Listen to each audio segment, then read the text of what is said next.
Alright, hello everybody. I'm not sure if I'm gonna have a co-caster today. But anyway, should be getting into it. There should just be 4 games today. Unfortunately, we will not get to see the SKT game because they randomly drew a bye, just like Rift Sharks did last time. But we get to see the other 8 teams play. And just to recap, the charities, Albert's Inferno is representing PCRF, the Palestinian Children's Relief Fund. Metabusters is representing KKOOM, which is a charity that supports Korean orphanages. We have Project Tuesdays playing for Breakthrough Type 1 Diabetes, Snarkify Rebellion playing for St. Jude Children's Hospital. Rift Sharks, who we get to see for the first time today, are playing for the Marine Megafauna Foundation. New York Nutbusters is playing for the Trevor Project. Qualmless Chillers is playing for the ASPCA. One Thief is playing for the Immune Deficiency Foundation, and SKT, not today, but is playing for the Special Olympics. We're going to start off with a match between 2 teams who are 1-0. So the winner of this match is going to move on, and the loser of this match is not going to be eliminated. So we're not looking at an elimination match here. But we do get to see a team that's going to qualify, and because the way that works is if one of these teams wins and qualifies, we're not going to get to see them tomorrow, and they're going to skip directly until the playoff stage, which we will see on Thursday. So maybe if you're a fan of Albert's, Metabusters, Project Tuesdays, or Snarkify, you might end up skipping tomorrow if they end up qualifying, but I would recommend you stick around and still support the stream on Wednesday, just to help out for charity. And as always, if you have a Prime sub, feel free to drop that in. It will contribute. Any subs, Prime subs or not, that we get for the duration of this event will go to charity, determined by the winner of the tournament. All 9 teams are still in it, so any of these charities can end up winning. But anyway, I think without further ado, we should just hop right into the first game. I think that's what everyone is here to see. So, and I put it on the wrong side. So give me a sec to fix that real quick. It is actually Metabusters on the left side, but they had a very solid first game. They got Stav's Twitch, but appears that they do not like donating to charity, and we're not one of the teams who repeated champion. And the same is true about Inferno, choosing not to repeat any champions over the course of these first 2 games. Reminder that if you do repeat a champion, it means that you have to donate an additional $5 to charity.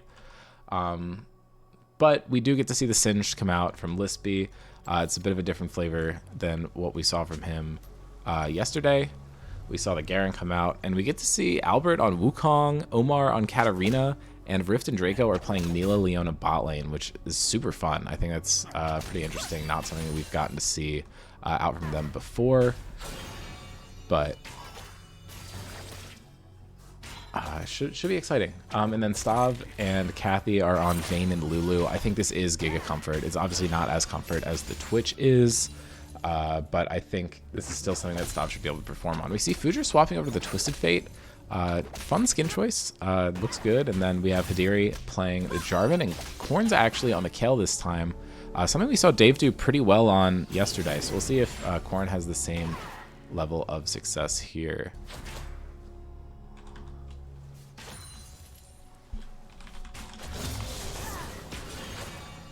Stav playing a little aggressively, getting some poke down. The early laning phase is going to be a little tough for Neela, I think. Normally Neela does pretty well into other short-range champions, but I think Vayne's one of the ones that can kind of contest her. Just with the condemn, I think you can try and space a little bit, and with how much movement speed you get, I think it should be pretty solid. Having a Neela on the other team versus a Twisted Fate is super annoying, though. Her W is able to just completely mitigate the gold cards if she's able to reach the teammate that you're trying to stun. You can only really do it once per fight, but still very powerful.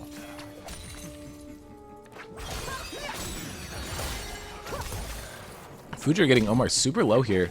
I don't think it's going to be enough to kill. Omar staying in lane. Does have the Ignite. Fujer sitting on Teleport. The mid laners do not get the same perks that the top laners do when it comes to summoner spells. Draco going in, though, gets some damage down onto Sav, but just going to walk out. And we do have the proxy starting up by the Singed. Lispy making sure to take out those waves before they get to tower. I don't think Kale's going to have too much trouble farming under tower, and Kale just being allowed to free farm, I think, is not necessarily what you want to do, but hey, what do I know? I'm not a Singed player. And Hidiri is going in here, and First Blood's actually taken over by Rift. He's falling down super low, and Draco, I think, is going to be the second kill of the game.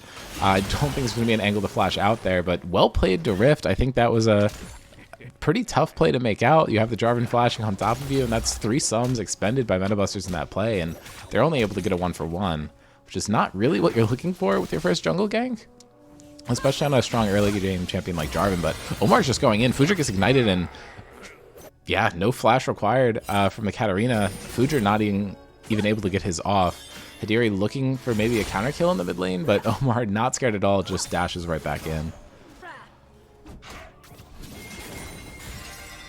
And Omar's Katarina's looking pretty good. We do have the TP coming back up from Fujer, and Hidiri walking up is not able to get another auto attack. Had to use the flash earlier in the bot lane and is not going to be able to find the kill on the Katarina.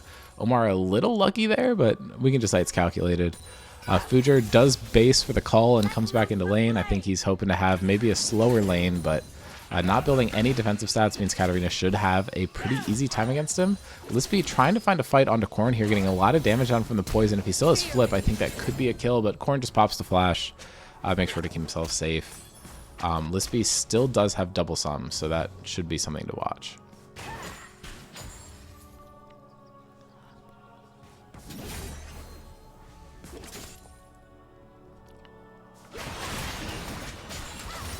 Draco is spotted out by the ward, able to just annihilate it though. Really good for that lane pressure if you're able to sit in that bush unspotted.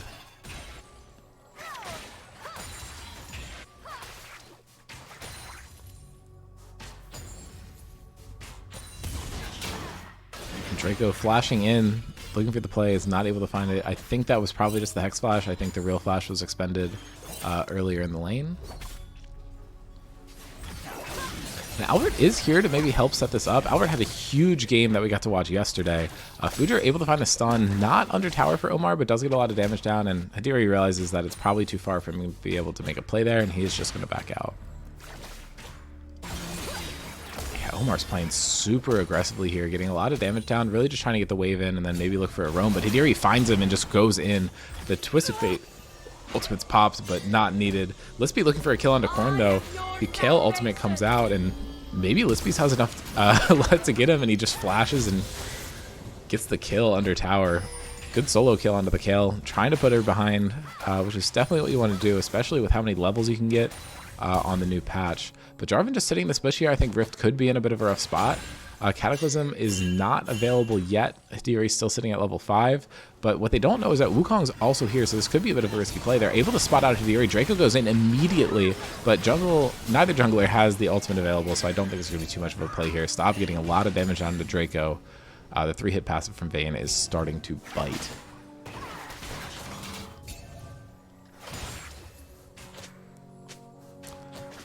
Game very even so far. Hidiri's is looking to set up for a lane gank, and Albert takes a base. I think Albert looking to get level 6 before a play is made. Draco is going to look aggressively here, goes in, but Hidiri's over the wall, is able to get damage down to Rift. Rift gets polyed and stunned into the wall by the Vayne. Sav picking up the first kill of the fight, and I think should be able to stay alive here and pick up another kill into Draco, but it is going to be taken by Hidiri. I think you're fine with that.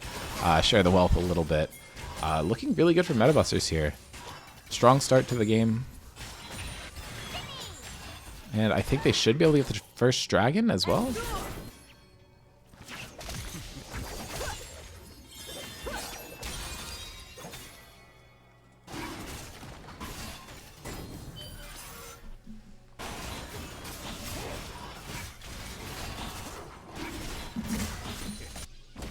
I bring the lights wrath.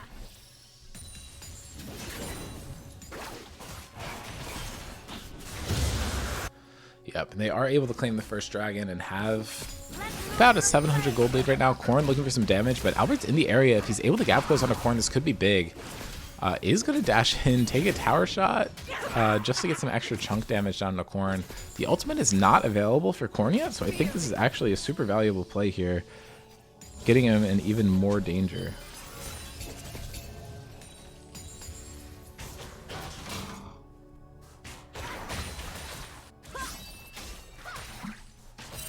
Fujer has not been having a good time in the mid lane, but is up a decent amount of CS, so I think that kind of evens out.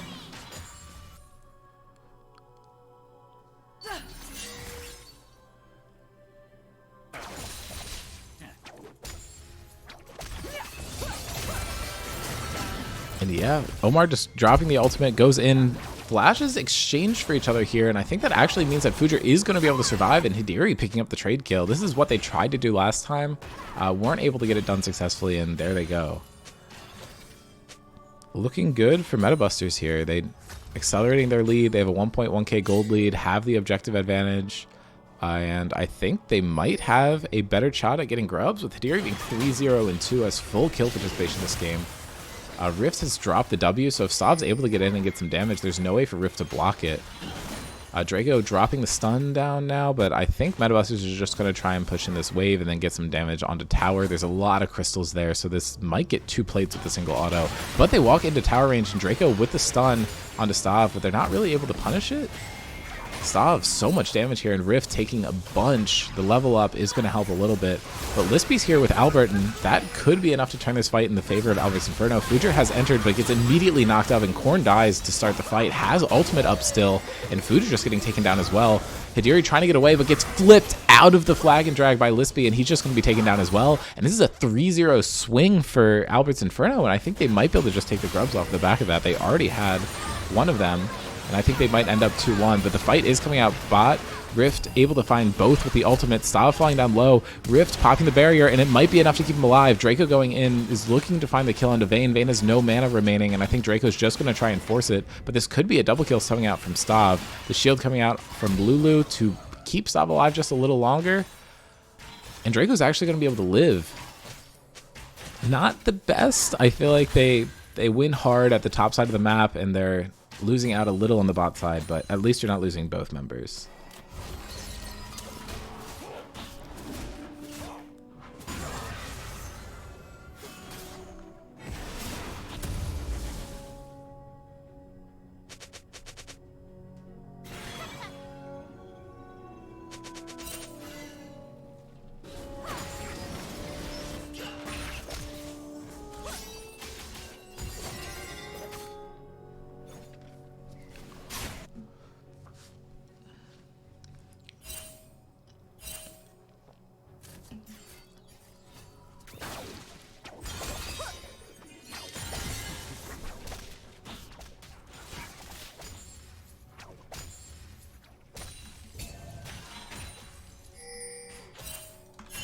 I am resending the donation link in chat.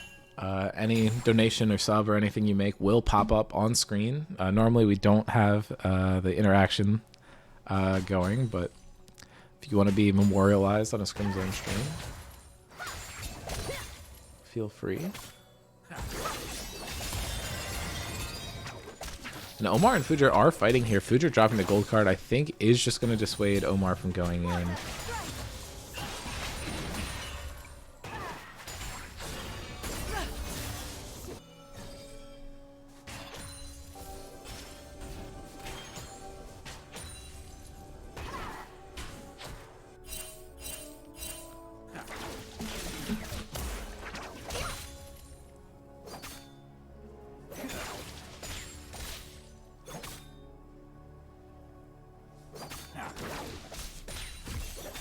Omar looking to go in again. The gold card is pulled and is going to stop this fight, but Omar has Ignite and Ultimate, but just has to back out here. Fujer getting a lot of damage down.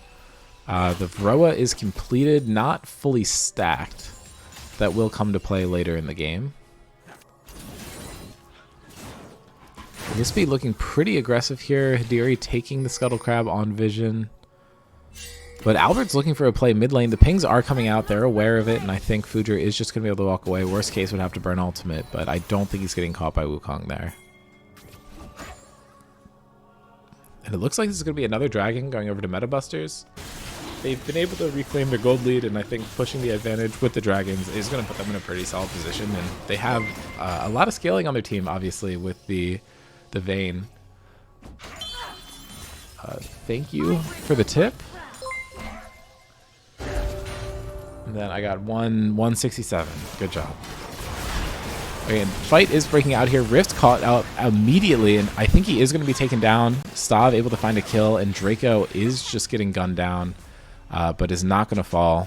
And gank that is successful by Hidiri there. He's been struggling with the bot lane plays this game. Was able to get the one from the alcove, but just a straight up gank had not gone their way earlier, but able to take Rift down.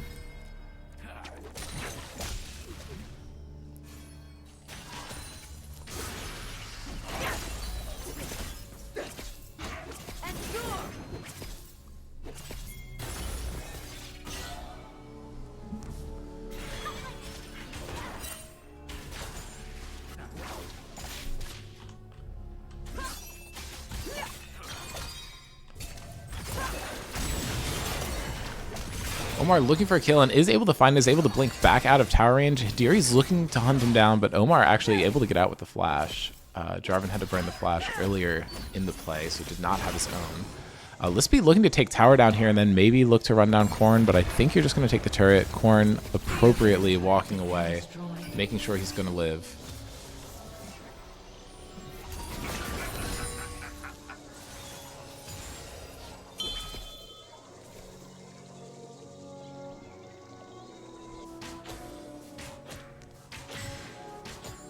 Albert's looking for a lane gank of his own, has walked into the brush. And a 149 tip from Anonymous. You guys really enjoy making me try and do the math here. Stav actually just gets stunned up by the Leona immediately and then gets ulted on top of it. Albert coming out from the bush looking for a play here. It's a 4v1, but Stav's able to find a kill nonetheless. And I think this might just be a 1-for-1. Kathy's gotten out.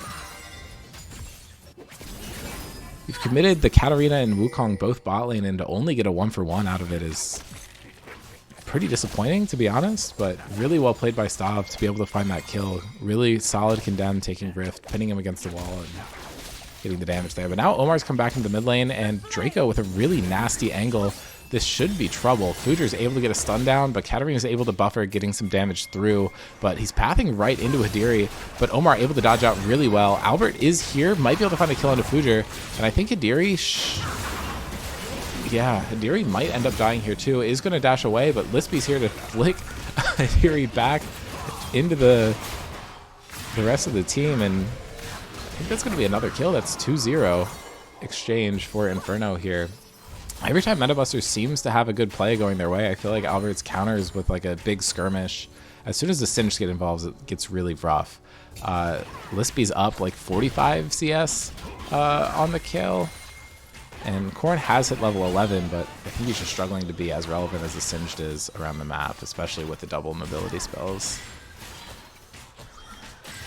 Okay, now I gotta figure out how to add 149 to this. Oh, they just wanted to end in 6-7. Okay, thank you.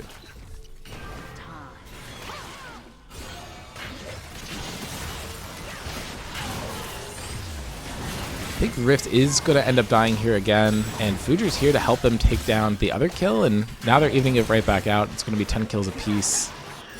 Almost dead even. Inferno does have a slight gold lead, but I think the Dragons make up for it.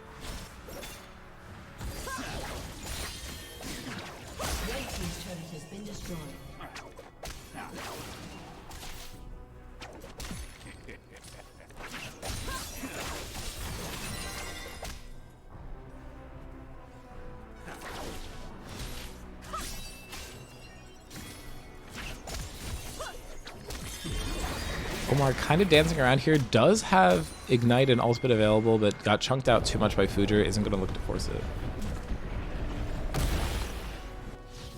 Lispy almost taking down the tower immediately, but is still going to get the gold for it. Hidiri is in the area, but I think it's going to be so hard to fight the Singed here.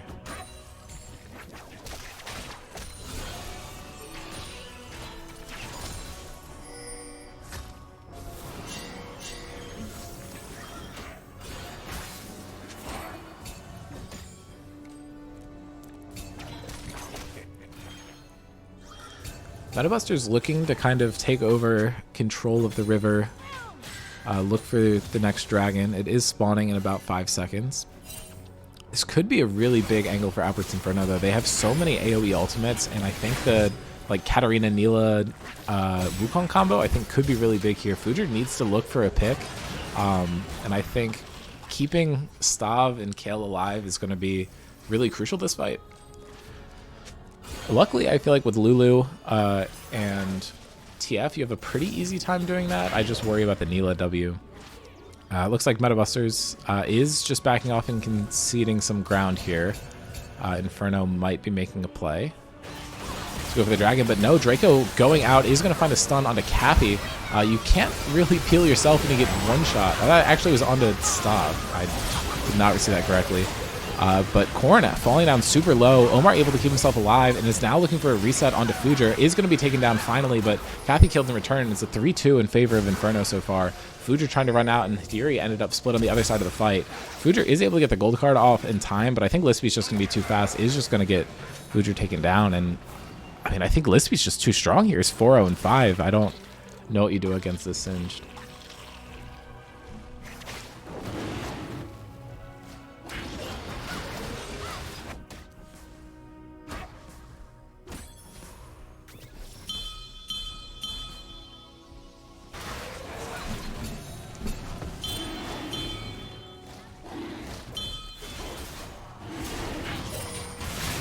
Draco looking for a kill onto Hidiri here. Might be able to get it actually with the slow coming through from Lispy, but I think they're just going to trade and try and get that kill back onto Hidiri, stop the dragon, and try to stop the dragon dragon from Metabusters. But Hidiri's actually able to find 2 here. I think is still going to be taken down, but impressive that he was able to get 2 out of that. Fujer's now joined the fight and immediately gets the stun down onto Omar and takes him out. And this is a 3-for-1 for Metabusters. It looked like Inferno had a play there to stop the dragon stacking by killing the jungler, but then they just get wiped pretty much off the map. Their 2 strongest members were left untouched. Albert and Lispy get to stay alive here, so I don't think there's too many big shutdowns coming down. But definitely still very valuable for Metabusters.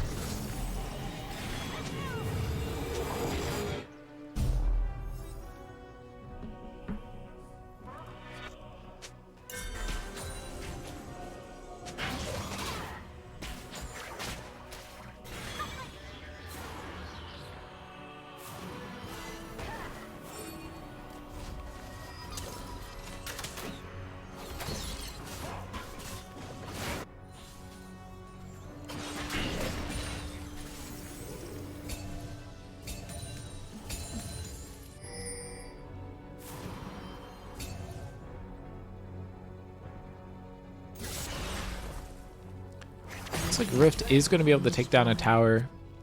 Inferno is up 3 towers to 2. Lispy looking to continue to be a pain in Korn's side here, but I think it's hard to go for the flip into tower range. Kale does do a decent amount of damage at this point in the game, I think, even though she's down 2 full items on the Singed, if you count Magi's.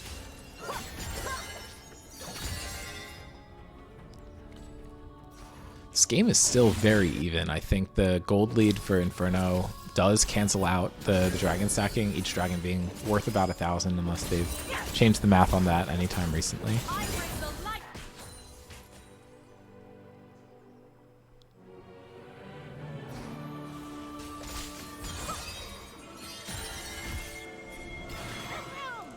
Pings are coming out towards the Baron. Looks like Inferno might be trying to do it. I think it could be a little risky, but with the Neela, I think they have at least a really good turn. They could just be looking to bait it. Fujer has gold card pulled, is not going to be spotted out, and they are going to clear this vision, and they might just end up starting it, but I think it's a little risky. They're sitting on another ward, but they are able to clear that one out as well. I think they're at least trying to bait the Baron. Hidiri's on the other side of the map, and Korn is just split pushing, but now they're just trying to start it up. I think it's a long time for Jarvan to get there. Kale does have TP available, but it looks like they're definitely just going to go for the bait.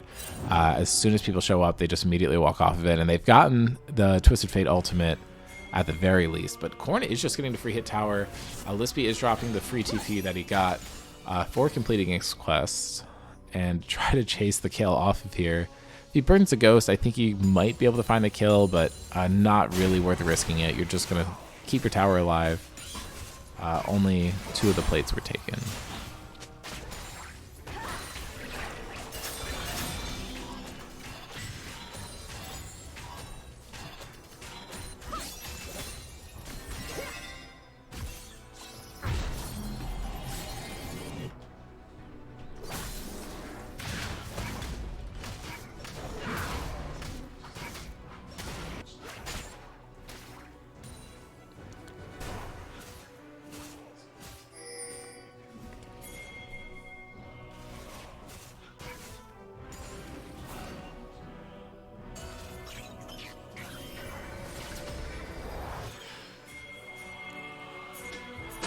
It looks like they're trying to catch Fujer out on the top lane here. He is a little forward, and they did get to burn his ultimate with the fake Nash play that they were going for, which I think it works out very nicely for them. Omar looking for a kill. Fujer is able to find a gold card onto him, but they are just going to take him down.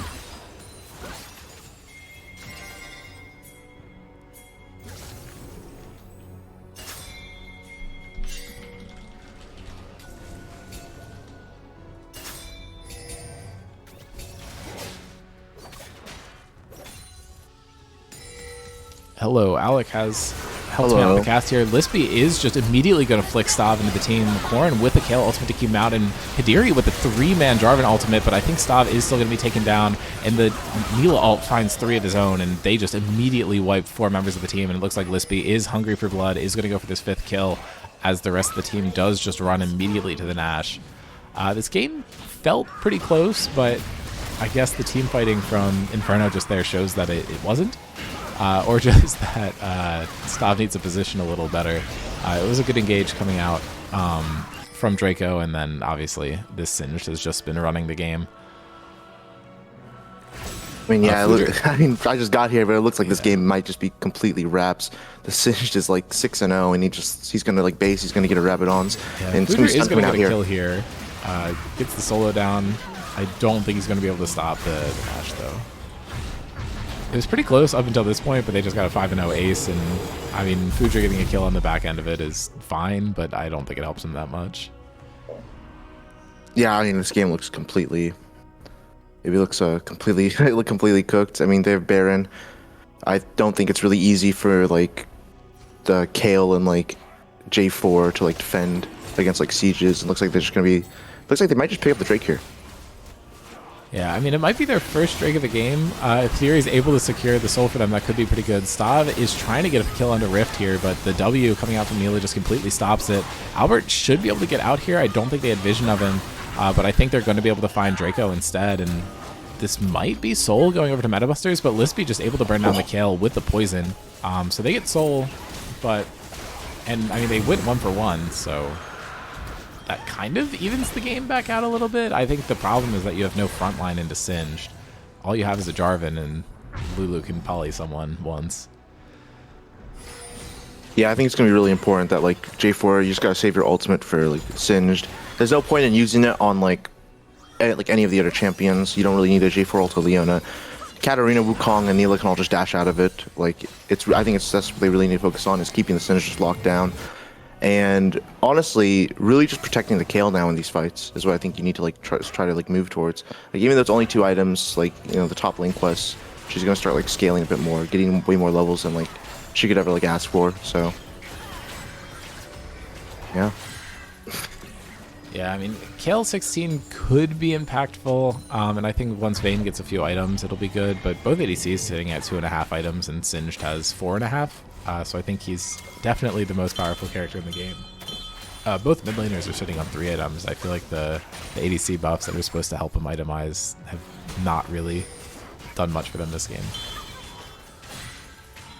Yeah, the ADC items, I mean, it's nice that they have like an extra slot for like components now, but it is like, you know, I don't think like the 7-item slot in like in this game at least like might not matter too much. Oh, they just catch on Frost.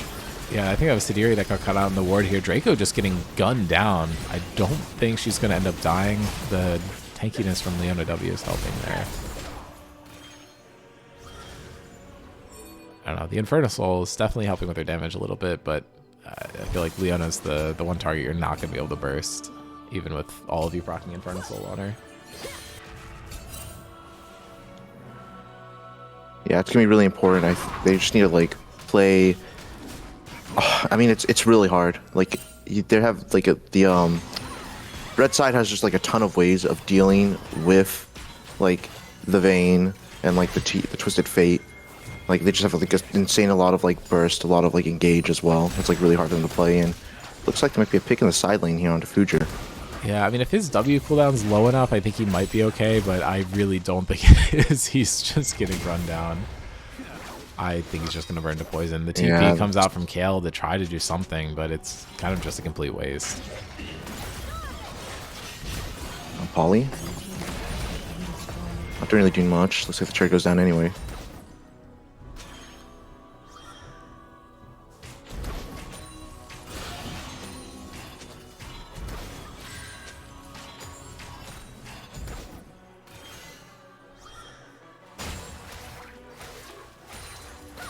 And we just, I mean, the game state here is pretty good. For like, you know, blue side. Like, there's not really like much going on. Like, the Vayne and Kale are just gonna keep getting stronger, like get more items. That's all you really want against like the other team comp. Like, as soon as like the Singed, like even though like he's really strong, has a lot of health, like he will start dying eventually. Like once like they start to get, you know, stack on like, you know, more damage.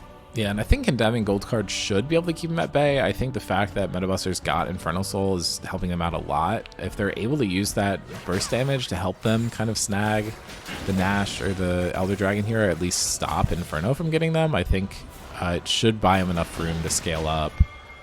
Twisted Fate should be pretty powerful once he completes whatever item he's going for here. It might just be the Zonias. I think a Death Cap could help with damage. I feel like if you Zonias into Singe, you're just going to get killed. But huge stun coming out onto Stav, but Hidiri knocking the Singed away, and Stav just completely blowing up Rift. I don't know if it's going to be enough. They trade the ADCs 1-for-1, and Future is the next target. Hidiri is just caught out by the Wukong ultimate there and should be taken down. Korn using his ultimate on himself, but this is a 4-kill fight for Inferno already, and Future's just going to have to run away, and I think that might just be game. Yeah, that was just a complete wipe. I'm not sure if that's really what you wanted to do there. I think like you had to just play a much more slower siege, like maybe just concede, like not really like try to fight them, especially when they just have so much more gold. Draco are both flashing for that kill. Actually, Future just Infernal Soul procs on all 4 of them. That might have stopped them from ending the game. Yeah. But it's like impossible to cast this game because Katarina and Neela, like Wukong, you just see circles everywhere and everyone dies. It's like I don't even know how you perceive what's happening. There is a lot going on. I mean, the good news is you like stagger Inferno's tempo, so they're not on the map when Nash spawns. But if you look at the mini map, it's like all red up there. I think it's going to be so hard for Metabusters to try and push in there and have any sort of contest, especially because they have no true frontliners. Like Jarvan's build is 2 bruiser items and a Spirit Visage, so he has no resistances against the Wukong. I mean, he's building cloth armors, but I don't think that's going to be enough. Metabusters is deciding to just go for the Elder Dragon here because there's not as much vision down. Gonna find the stun onto the Leona, but Future's just a little far forward. Hidiri going for the play onto Albert. Don't think he's going to be able to find him. A lot of damage coming down from Korn. They're almost able to just completely melt, but Albert with the 5 or 4-man Wukong ultimate, and they just completely wipe him. That's a resets coming out from Omar. That's a double kill already, and then Lispy popping the ultimate, trying to run down Hidiri. It's like if you're grouped at all, they just completely annihilate you. Yeah, there's not much, like, I mean, the most defensive tools they have is like defensively like ulting someone as like J4, like Kale ult and like the Lulu, but like I don't think it's enough. There's just way too much to engage, way too much dive for them to deal with. Yeah, Korn didn't even get his ultimate off that fight. Hidiri is trying to stop something here, but I don't know what you can really do. The Neela's alive, so their siege is super solid here. Hidiri is going to go down.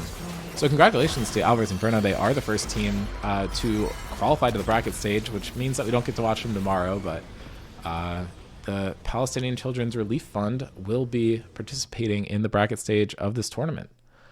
So congratulations to them, and I think we get to move on to our next advancement game today. Yeah, this should be pretty exciting. Seeing these, like, you know, more and more of these teams start to advance. a bit more competition. Yeah, so as we're stepping through, the next game is going to be another opportunity to advance, and then the next 2 games, it's not 2 guaranteed eliminations, but there is the possibility for up to 2 eliminations and 1 guaranteed elimination, because teams are only eliminated once they lose 2 games, and Rift Sharks did have a bye in the first round, so they're the only remaining 0-0 team. But I'm just going to try and get us into the next game, which is going to be Project Tuesdays versus Snarkify Rebellion. These are, I believe, the only 2 new teams this season. So very exciting stuff. I believe you're actually on one of them, but you didn't play. Is that accurate? For which? No, you're on. Oh, brain fart. You're on QC. Yes, I'm on Also QC, didn't but play, no, it's all good. It's all good. Yeah. It's you know what, I'm the people on Snarkify, you know, no bias, but they're my boys. Those are my boys right there. So you know, it is what it is. Friends with a lot of those people, very awesome, all of them. Project Tuesdays, I don't know them that much, but I wish them the best. Yeah, I mean, they have, if it's the same roster that we saw, it's 4 completely new players to the server, at least in terms of team format. And then their 5th player is someone who's been around a bit, but he role swapped. So this is basically like a brand new roster that we get to see, which is super exciting. They had such a good showing on the first day. Dave played Kale, is not going to be running that back, unfortunately. And I feel like Snarkify had a bit of a closer game. I feel like it was close up until like 20 minutes, and then they blew it open. I feel like the Project Tuesdays one, that felt like they were in control kind of the whole time, but I think that game did end up being almost like a 40-minute game. So maybe I'm wrong for saying that that one was not as close, but I don't know. I'm excited to see more Project Tuesdays. I think this team is a bunch of unknowns, whereas I feel like everyone on Snarkify is a very good known value, but I feel like we have gotten to see a lot more of them. But it'll be interesting to see how these 2 teams match up, especially because Project Tuesdays played QC last time, and I think playing Snarkify is a very similar kind of vibe there, just in terms of the player history going there. But we can just immediately hop into game. This is the 2nd Briar we've seen in this tournament, and it's being played against Scott Pilgrims, who ended up playing it the first time, but he is swapping over to the Shaco this time around, and we have the Tom and Jerry bot lane for Snarkify. Just looking at, I mean, I don't want to call it drafts, but looking at the team compositions, do you think someone's favored here, or do you think this is just going to be a bit of an interesting game with all the assassins over on SR? I honestly think I can't tell. I actually really do like Red Side's draft. Like, their champions aren't very easy. Like, they have like several champions who aren't really easy to assassinate. The game looks really difficult for Kaisa, but all in all, I think for like the Swain, Briar, and Ari, it's like not really hard to play at all. I mean, just while trading here mid lane, just like Prots traded, but like honestly, I mean, I could see like a world where like the Kaisa gets like set so far behind and the Zeri becomes like so strong that it's just impossible to play. But I mean, other than that, I actually do think Red Side definitely has an advantage in this draft. Yeah, I mean, they have a much more conventional composition. I feel like you don't see the Shaco very often, and I feel like the Ari, Kaisa, Nautilus is very standard, but it gets a little interesting when you get up to the top side of the map and you have the Swain Briar. I feel like if they're able to kite out those champions, it's going to be really hard for them to play the game, and I think Zeri is going to be able to do that pretty easily.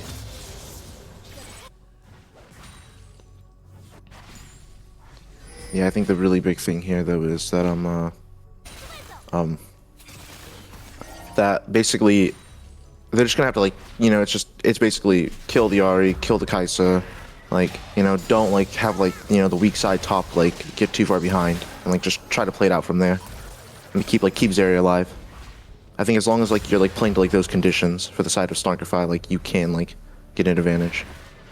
Yeah, I think if you just use Shaco boxes to peel for your team, I think it can be a little annoying to try and get on them. I feel like you can use those to force the Briar and Swain to stop chasing, and I think that can completely ruin their game plan. The Kaisa, I think, is probably going to be the hardest champion for that team to deal with, but if you're able to hit a good Malphite ultimate or Fizz ultimate, I think she just gets taken out pretty easily. Yeah, I think... Oh. Yeah, Sandy just getting charmed on the tower here, and I think is going to die, ends up resetting the target aggro, and they're both going to go down. Ignite was used by Sandy to pick up the kill on LSD Dreams, but well played by both players. Yeah, I think the really important part about that, though, however, is that Ari still has TP, but Sandy still has Flash. So on that level 6 timer for like the Fizz, like you definitely could see another like just all in under turret, and maybe this time he lives. Yeah, and I don't think Sandy loses too much for that because they were able to push in the wave. At first, Snark is caught here. Stormy wrapping around, is able to get the stun through the wall, but really good buffer by Snark, able to get out there. And Dave with the pull, almost able to find the kill. And Malphite is forced to flash. It does not matter though. Kage picked up. Dave just flashing to follow and is able to find the kill. And Kage does not have teleport here. Has Ignite available instead. And yeah, I think he is definitely going to suffer. That wave is crashing into his tower right now, and he's going to miss many minions. Yeah, and I think that in lanes where you're weak-sided especially, or like you're just in like a much more rougher matchup, like I think you need to take TP. I think the TP like early is just way too important. They got to gank Scott him. comes behind LSD Dreams here in the mid lane and is just able to pick up the kill on him. Sandy did not have to use that flash. He got to keep. Yeah, I mean, it's just a couple of pickups the game. Not really like getting like too volatile, but I think you're pretty happy on the side of Snarkify with those kills going on to your assassins. Yeah, I think the Zeri can wait all game if she wants to just get some items, especially once the kills and minions are worth a little more. It'll be pretty easy to rack up a lot of money. But getting the assassins ahead early is very good. I wonder if we're going to see any Medjais come out for either of them. Fizz already has the Dark Seal and has a stack put down onto it. Yeah, it should be pretty interesting to see what they decide to opt into builds here, as you know, like with the items like being changed and a lot of like the new changes to role, like with the role quest as well. And it looks like a bit of trading here top side, but nothing really going on. Yeah, Shaco is going for a more AP-oriented build here, which I think makes sense. I was wondering if Malphite was maybe going to itemize into a little damage, but I think with both Fizz and Shaco being AP threats, I think you just want to build full tank, which helps your team come out a little bit more. Swain's buying early magic resist here, which I don't know.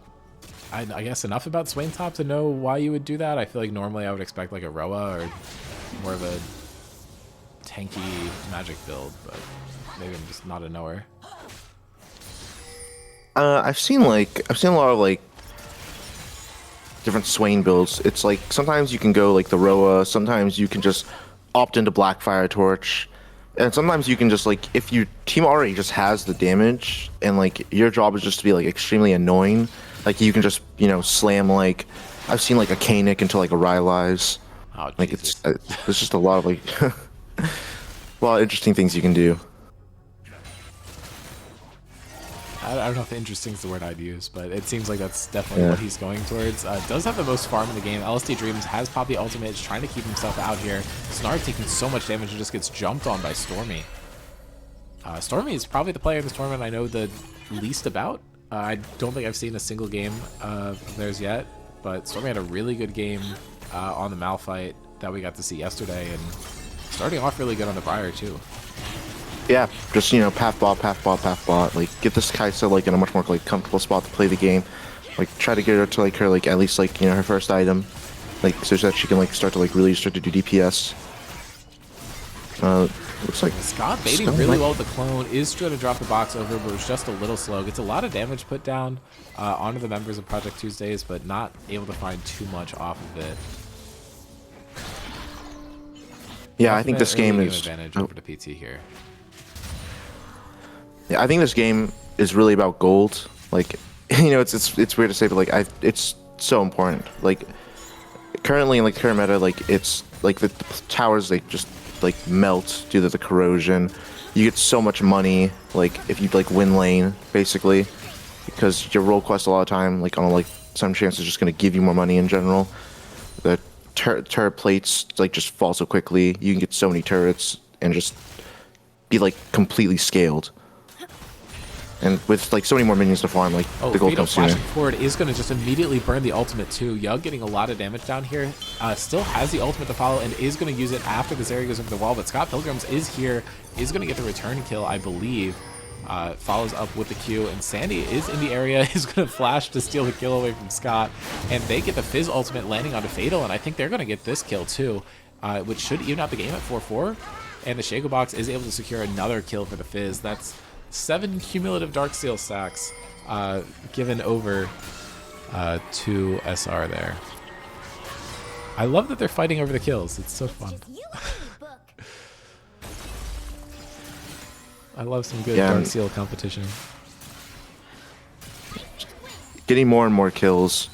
It's like just I don't know. I can't stress out how like just gold is just so much more different now. Like now it just feels like winning lane, getting kills, it becomes like you can just make it so impossible for the other team to play if you just get like that far ahead now. Like even more so. Like it feels like coming back from that is much more difficult. Yeah, I mean the good news for both teams is that the gold lead's within 100, so neither have really pulled super far ahead here. Although I think the individual lane leads are significant. Mid lane, I think there's a bit of a gap, and I mean Dave's up 40 CS in top lane. The Shaco clone is trying to take down the Grubs. Did not end up getting one of them. But LSD Dreams almost finds the play onto Scott Pilgrims there. But they commit 4, and they are going to get the Grubs for it. Sandy walking up, hitting a ward, and is not going to get hit by that Nautilus hook. Vitus has not even found a plate down here. So I think overall on the map, very good play from PT. They don't really lose anything, and they get 3 Grubs.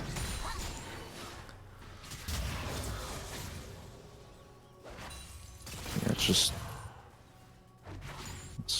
kind of a it's kind of a slog just getting the objectives now, and it appears that not much happening. I mean top lane is looking like really nice for red side. I mean the Swain is just completely, I mean it looks like he kind of really LSD Dreams just gets completely gone on here. The Fizz ultimate is here and he flashes away from it, but it still connects, and that's just an easy solo kill for the Fizz, and that's his 4th, sitting at 7 Darksteel stacks now. Yeah, it's really nice ultimate from Sandy, like just completely nailed him right out of the dash and picks up that kill. Yeah, that's, you gotta be hitting yourself for the flash though. That sucks, flashing basically just into the Fizz ultimate. Yeah. I mean, LSD Dreams had a fantastic game that we got to watch yesterday. I don't even think this is like a lack of comfort on Ari or whatever. This is just Sandy's demolishing. Very good Fizz gameplay here.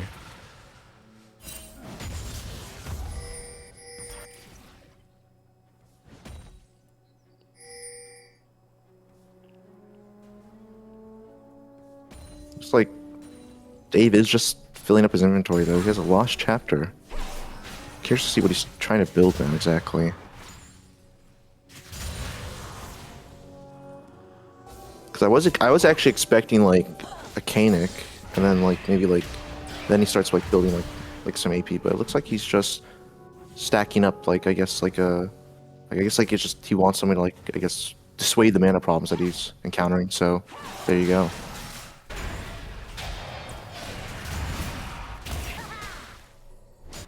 Quest complete.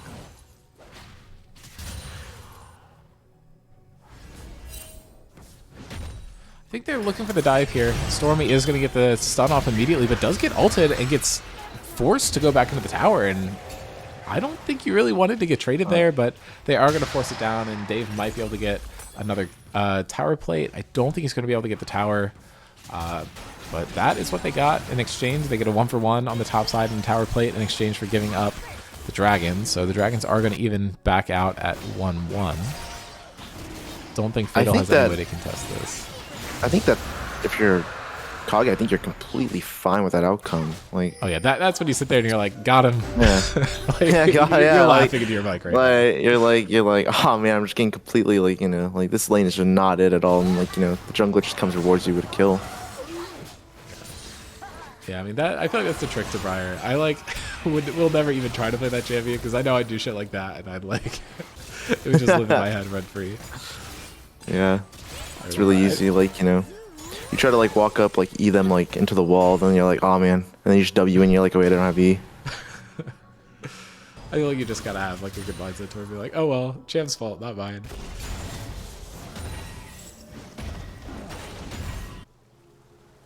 I mean, really good reaction from Kage though, being able to get that ultimate off before the stun connected by Stormy. I think that completely saved the play. Scott actually able to dodge away from the Briar E. Oh, hit the blast cone. With the Q, and I think Sandy's just gonna pick up another kill there, and that is 9 stacks on the Dark Seal. Probably should be converted to a Medjai's pretty soon, I'd imagine. That's a 5-1 start for Sandy on the Fizz.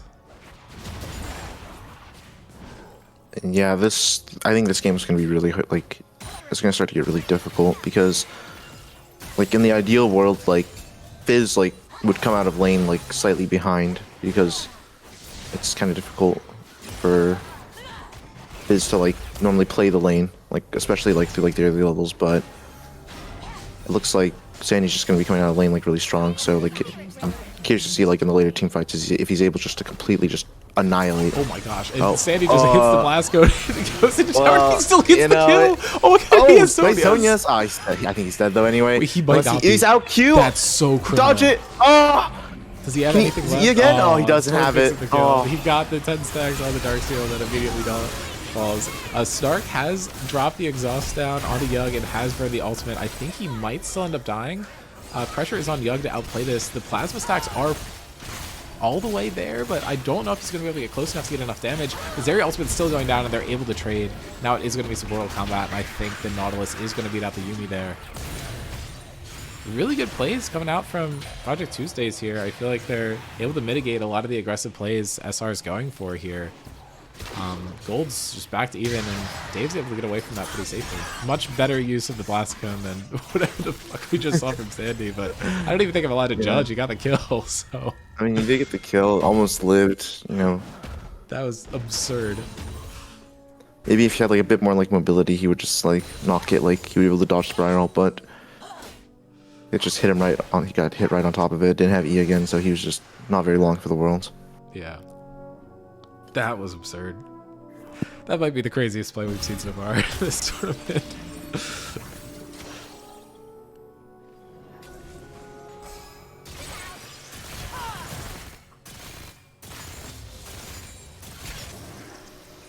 Snark has finished the call first. Yug still has 13 CS to go. Good charm coming out from LSD Dreams there, but didn't actually have vision of Sandy, so wasn't able to follow up with a Q. I'm like hoping we don't see like an absolutely disgusting Zeri moment this game. I'm like tired of this guy's Zeri after having to play into it last season. Yeah, Snark is really pretty good on his Zeri. He is just immediately going to force the flash out from Yug. Yeah. Stormy tried to follow up with the ultimate, but doesn't hit it, so just blast cones and goes back to clearing.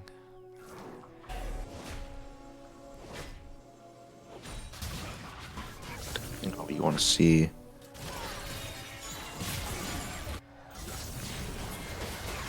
LSD Dreams just walks into an entire embankment of Shakos, and Kage makes sure to seal the deal. Sandy is benefiting from the kill though, has that Medjai stacked, and is able to dash away from the E from Stormy. I'm like losing. We'll just get away from the swing. Oh, he does flash to make sure he gets to Malphite here, but Kage has his own flash, and he's just not going to get anything out of that. Dave having another really good game here, but the rest of his team is not looking as broken OP as they looked on the first day. Yeah, it looks like just it's a really like tough game to like play. Like this Fizz is just so absurdly strong now. Like he has the Zonias on top of it, like with this Lich Bane. He can probably just like start just building Rabadon's next. he has already so much damage. I think that like if Ari or Kai'Sa are just on the same screen, like he can just kill them and just walk out like scot-free. Yeah, and he's might prove your point here. Doesn't have the ultimate available yet. Now has it though. Does not just immediately turn and look to use it. But yeah, that's 13 stacks on the Medjai's. Scott Pilgrim's is a little far behind, only at 5. Stormy trying to go for something here is just going to get Zeri ulted and immediately taken down. And I think this probably is just going to be Dragon for SR. There goes the Fizz ultimate. They're just immediately going to take out Yub. And I don't think Dave is going to get out this time. And Malphite ult to seal the deal, and that is another kill going down to Snark. That is going to be their second Dragon. I'm wondering if Fatal's even going to be able to live here. Sandy's looking for a play.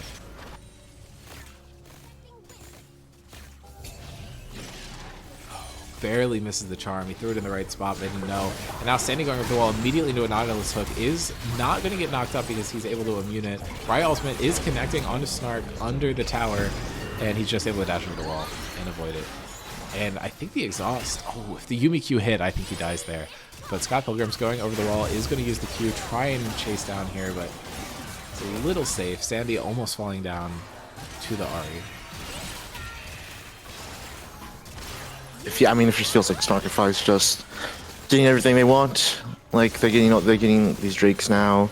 The Zeri's starting to get golds. The Shaco and Fizz are both really strong. I think the game is just so incredibly hard to play now. Yeah, I think Snark looking for this kill. I'm not sure if he's gonna be able to find it. And I mean, I think Snark was one of the like most interesting players to watch that didn't actually end up being a starter last season. Now running his own team, I think is going to be really interesting. And out of all the new players that aren't on my team, I think Sandy is the most interesting one to look out for. So I think SR is like a very scary team to have to play into. I mean, Project Tuesdays did make, I would say, easy work, but they were able to take down QC with I think 3 of the remaining, or 2 of the remaining champion, no, because Paul was stepping in, so 3 of the remaining championship players on that team, but struggling a little bit into the newer blood on SR this game. But I mean, I feel like every game in this tournament has an asterisk on it because blind pick is super unpredictable.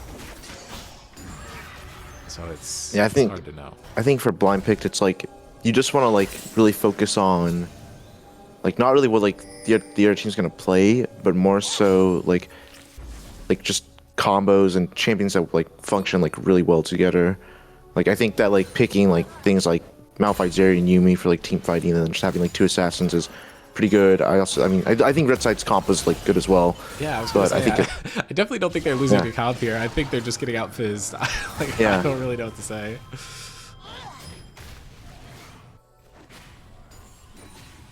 I mean, it is like pretty like, you know, just good to have. Oh, He could be All caught in, here. maybe? Ultimate is available for Stormy, and I don't think Sandy has E up, but they're choosing not to commit there, which could be wise. I mean, he still has Zonia's available. 21 stack Magi's. This is a very strong fisherman. yeah. He also probably is just a ton of haste. He has the shoes and Lich Bane as well. Get a bit of haste from that, and he probably has Transcendence. So his E might have just been coming up like again and again if they tried to chase him there. Dave looking for a kill on the Shaco clone. Not necessarily who you want to find. Gets Malphite ulted, and I think he is just going to die here. Has the flash available, but you're not going to get away from the Zeri. And does get taken down again. I mean, the Swain had such a good job, like such a good laning phase. Got a huge lead, but I don't think the Swain can play the game into SR's comp. No, I think at this stage in the game, it's just so unplayable. Like there's like way too much damage, and you can't like out heal it. Like normally, if everyone like on like SR just had like maybe like half an item or like an item less, like maybe you can like last a bit longer, but it doesn't look like it. And Stormy not very long for the world, just erased off the Summoner's Rift.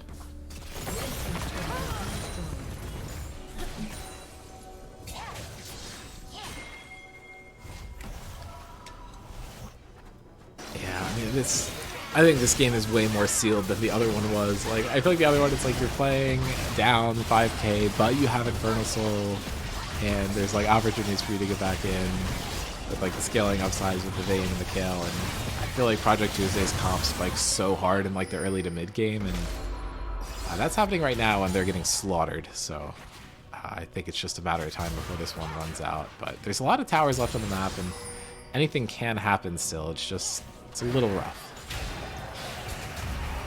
That is now 25 stacks on the Medjais. So Yeah, it's pretty dicey, I would say. LSD Dreams is looking to get the second turret for his team. I don't think anyone has a teleport available to match him, so I think he should just be able to take that down. Sandy might just be running there to get the counter kill. No, I think the minion wave just gets taken down too early. Now with the Baron buff, he's not able to get it. I think Sandy should just be able to pick this up. Goes in, drops the ultimate, and should just easily be able to pick up this kill. Gets the Ahri ultimate out. Does actually burn the Ignite. Not sure if that was necessary, but I think this should be a third dragon getting picked up for SR here.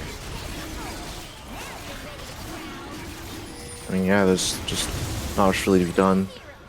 I think at this point in the game, I don't think they've gotten any towers with Nash. I feel like the point of that is to take towers and push lanes, but Project Tuesday at this point in the game, you need to try to just like split the map. Just try to play like top wave, bot wave.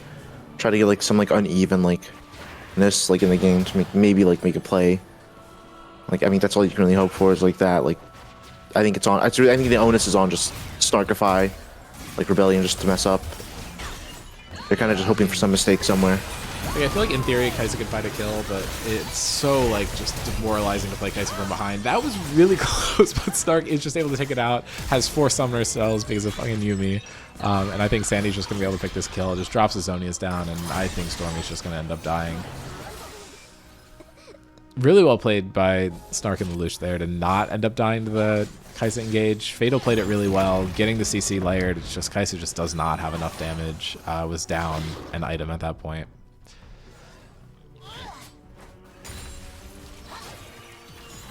LSD Dreams is caught a little bit here. Does get the charm, and that's a 1,000 nice gold kill. shutdown, and that's 10 Medjai stacks taken away. Really well played by LSD Dreams there. Pretty big kill, pretty pickup. This game is still really hard to play, but you know, like you have to start somewhere. Yeah, they're inching their way back into it. Kage is able to take the tower on the top side of the map. Should get him a little back in the game gold-wise, and he is actually building AP items now. So I think maybe just figure they're ahead. He'll have a little fun. Scott is sitting in a absolute mound of Shaco boxes. Kind of just daring someone to face check in that area. I don't know if it's going to happen. I mean, any second now. Just waiting. Someone has to walk in eventually. You'd think. Dragon isn't spawning for another 3 minutes though, so I think it might take a while. Does just drop the ultimate and is going to walk that into the Nautilus. Not even going to get a fear onto anybody, but Stormy's just going to get taken down by the Zeri. This like Briar-Zeri matchup, I think, is like single-handedly making this game like impossible. Although Snark is taken down. Dave able to find the kill, and they take down the Yuumi as well, so maybe I'm just wrong. It is. Lelouch gone, Snark gone. Yeah, Sandy's looking for it, drops the ultimate, should be able to find the kill onto Fatal if he goes in, but has to use the E to dodge the charm. Really well played from LSD Dreams to try and stop this. 2-for-1 kills in favor of Project Tuesdays. Sandy looking for something is going to go forward onto Yug, not able to find it. I think still has the Zonies available, and no, just does not get it. That's back-to-back shutdowns. LSD Dreams able to find Sandy 2 times in a row, and Project Tuesdays is making a comeback in this game. Yeah, it's just a 3k gold lead now. I mean, like, I don't know what Strike Rebellion is doing. Like, why are you trying to just fight one by one, like, complete isolated fights? That's exactly what Project Tuesday wants. Kage's going to get this. He has ultimate and ignite still available. He's just baiting him into the... Yep. Really well played by Kage. Is going to pick up the kill. Stormy is, however, I think going to find one here. But no, Fatal takes it away. Got to get the gold on the Bandle Pipes member.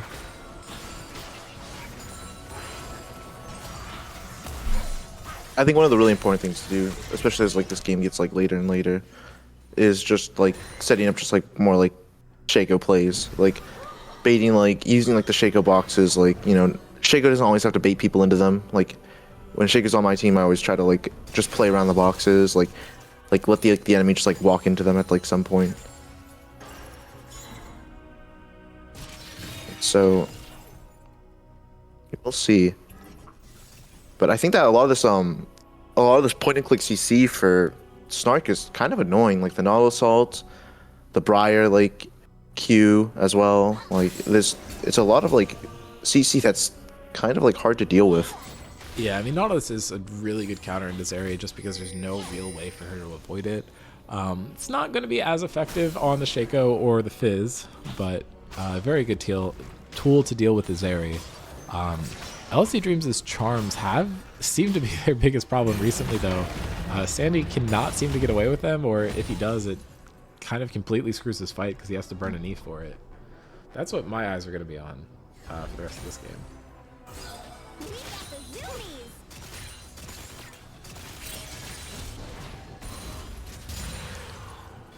Yeah, I mean, I think at this point in the game, you just have to play like really careful. Like we need, like, you know, I think now it's like absolutely like paramount that you don't die in like any of these fights or get picked before an objective, especially. And it looks like they might be starting at the Baron here. Yeah, I mean, I think they just get it. They're trading it in exchange for a dragon, which would have been their soul. So I think both teams are kind of happy with this exchange. Not anything you're too worried about. But, I mean, I don't know, just buying more time for the Kaisa, Ahri, Swain to get items, and maybe you'll be able to contest them on the next dragon. And the fact that both of these are taken at the same time ensures that the timers are desynced enough that SR can just threaten both next time. Yeah, it's just gonna be... I mean, it's the kind of... I think that you're just looking for... Like just Stormy able to like find a stun down on Sandy, and Fatal flashing over the wall looking for it, but Young's ultimate takes him into a Shaco box. I don't think it matters, so they're able to find one to start off the fight. Stormy is getting caught. Snark is not getting caught here, though. The Shaco box gets pulled into the entire team and takes down 3 people. And I don't know, the TP a little late from Dave. I think if he was there, this fight could have gone a little bit differently, but huge play from Stargafire Rebellion. The Shaco box MVP there, and Dave now taken down. The Malphite ult is going to secure his death, and they might be able to win the game. They have Nash. Do not have Grubs, though, so it's possible they won't.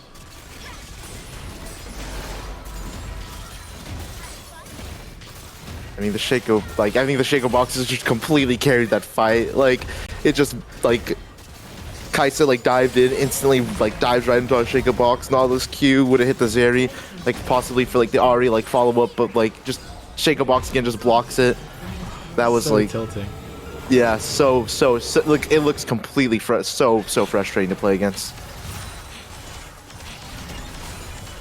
Oh, type of play that makes you want to quit the game, for real. It's brutal.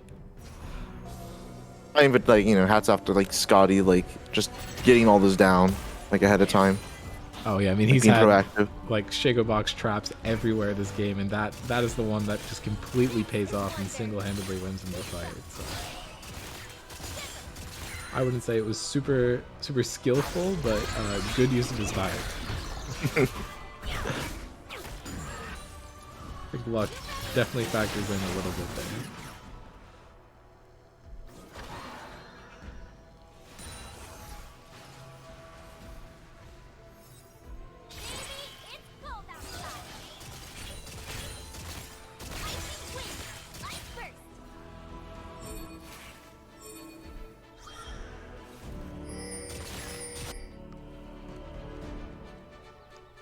Game has slowed down a little bit, but I mean, the lead for SR is very commanding at this point. Fatal's just getting melted. Snark hops over the wall. Briar ultimate is down for the next fight, and that's going to be a big deal. Sandy playing a little cautiously, cannot go to really one-shot the Swain. I think the Abyssal Mask is a big obstacle there. This Shaco clone is just going to run in and get a lot of damage, but Fatal, a little funny banter here, flaming his own teammate, take a shot every time Briar misses ult. How about donate $5 to the Frostbite fund every time Briar misses yes. Sandy Charity does is burn E always to a get good out, thing. and Scott Pilgrim's flashes forward, throws a dagger. It's not enough damage. Fatal's W is going to keep him alive for a little bit there. Oh no, that wasn't a flash. Shaker does not have flash. It's a Q. It's Kage flash. goes in and just annihilates Yug. Stormy taken down as well, and Dave gets caught up with the Fizz ultimate. I think that is just going to be the game. They're still assassins. probably. They can just absolutely annihilate people when they need to. And that is a triple kill for Snark, looking to make it 4. And Kage denies the pentakill. That's actually a double kill for Kage? And that must have been a Q. Like, how the hell did that happen? But SR finally closing out this game at 32 minutes, and they will be advancing. So, yeah, their charity, St. Jude's, will be represented in the bracket stage. Project Tuesdays, not eliminated. As with MetaBusters, both these teams are 1-1. And a quick reminder on how the format works. If you are 1-1 and you get a win, that does not guarantee you advancing, but if you lose, it does eliminate you. So both of these teams are going to be at risk of elimination in the next round. So something to look forward to there. The way that the bracket will work for round 3 heavily depends on the results of Riffshark's game, because the possibilities get wonky with 9-team Swiss when the team that had a bye gets involved. Absolute nightmare to make that work. If you want to try and understand how the bracket works, you can check out the image that I sent in season discussion. But Snarkify and Albert's Inferno have secured their spots in the next round. And now we get to watch Riffshark's first game of the tournament versus the New York Nutbusters. I actually did not play in this game, so I'm getting to watch it for the first time. I made sure to step away so I could get to cast the game without knowing what went down. Yeah, it should be exciting to see. I mean, I know Rift Sharks has like a lot of new pickups this season, so we're I'm kind of basically excited to see what goes on. The only remaining player that's going to be shown in this game is going to be Evan. The lineup we're running for this one is Chow, Fishy, Giraffe, Evan, and Frentic. So a lot of new players there. I think Fishy, Evan, and Chow are the only ones who have played in a televised Scrim Zone game before. So that's, I think, 2 new people on our side, and then we're seeing the new New York Nutbusters roster, which is kind of a combination of a lot of different teams. We have Psycho Carrot joining them from Rift Sharks last season, and we have Archived coming over from BB last season. Should be pretty exciting. But New York Nutbusters is facing elimination here. If they're able to win, then that would mean that only one team gets eliminated this round, and there will be no buys in the next round. However, if they are going to lose this game and go 0-2, then that would mean that 2 teams will be eliminated this round. So we have 5 teams moving on, and one of the 1-1 teams will be randomly drawn to be sitting out and having a bye for the 3rd round. Should be pretty exciting. Yep, and just a reminder, Rift Sharks is playing for the Marine Megafauna Foundation, which serves to protect and research whale sharks, manta rays, and sea turtles mainly, but other animals as well. And New York Nutbusters is playing for the Trevor Project, which helps at-risk LGBTQ youth. But anyway, we can just hop right into game here. I think I have it all pulled up correctly. Hopefully I got the teams on the right side this time. And this is the much-awaited Psycho Carrot versus...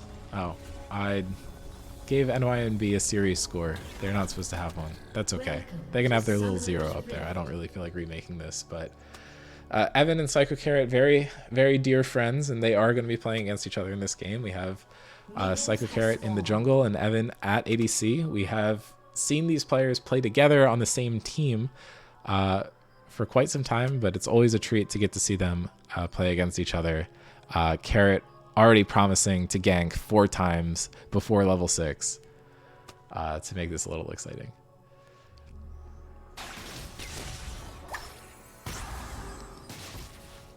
Be pretty exciting. See what goes on this game. And we get a Jace versus Zoe mid lane matchup. Should be pretty exciting. Lots of long-range one-shot balls flying across the screen.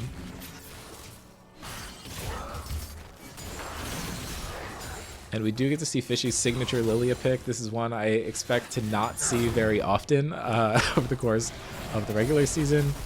He's making very good use of the blind pick. And Psycho Carrot's Poppy, very solid as well. Was on my team last season. I got to see this thing shine a little bit in our practices and in scrims. But Blake playing super aggressively to start off the game. Oh boy. Getting a lot of damage down as Neferi. He has opted in for the Ignite, knowing that he'll get TP later. Chow going for the more conservative teleport. Is going to make use of that buffed teleport with the shield later in the game, presumably.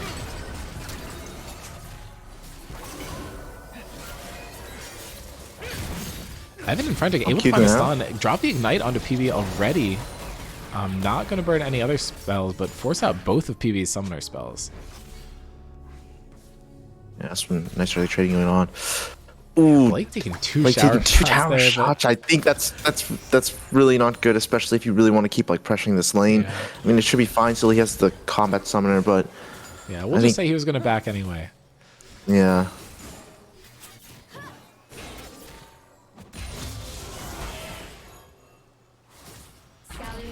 Looks like there was another pause in this game. I think there have been two already. You can always tell what happens when like 18 chat messages pop up at the same time. This game I expect to be very slow. There's a lot of heavily scaling champions on both teams. Although I feel like the mid lane could get exciting just knowing how these two players play. I feel like Daniel tends to be pretty aggressive. And they both did take Ignite, so should be a fun time.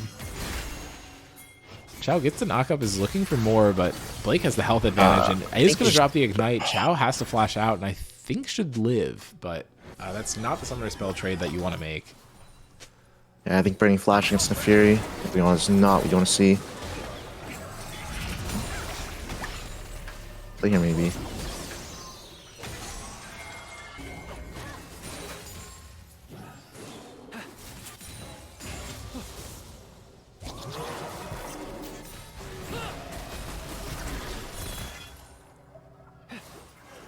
Considerable CS lead in the jungle right now. Fishy's up 9. Jace is up a lot, but so is Neferi. Kind of evens out. Bot lane's the closest so far. Jace did just get to back and buy a serrated Dirk, which I think makes him the strongest character on the map right now, but I expect Lift to be able to get a back off before he's in too much trouble.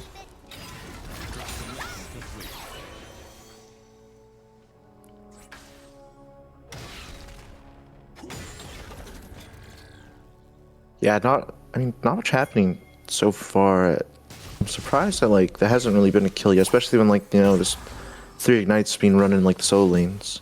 And in bot lane itself, like it doesn't seem like too much should happen. Giraffe is going in for it, gets a lot of damage out on the Lift, but the sleep does come through and stops the play. Yeah. And I think Chow is just going to be dead here, does not have flash anymore. And he is going to get the res. Just get the res. I don't know if Poppy still has E. And yeah, Chow's just going to get away.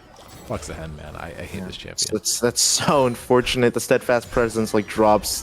The hen goes into resurrect. Didn't use his E yet, so then he just E's right on out when he resurrects. Yeah, well played to Chow though. Very easy gank to die to, I think. Giraffe was able to stop Daniel's base. So he's able to keep him in the lane and get an even bigger CS lead here.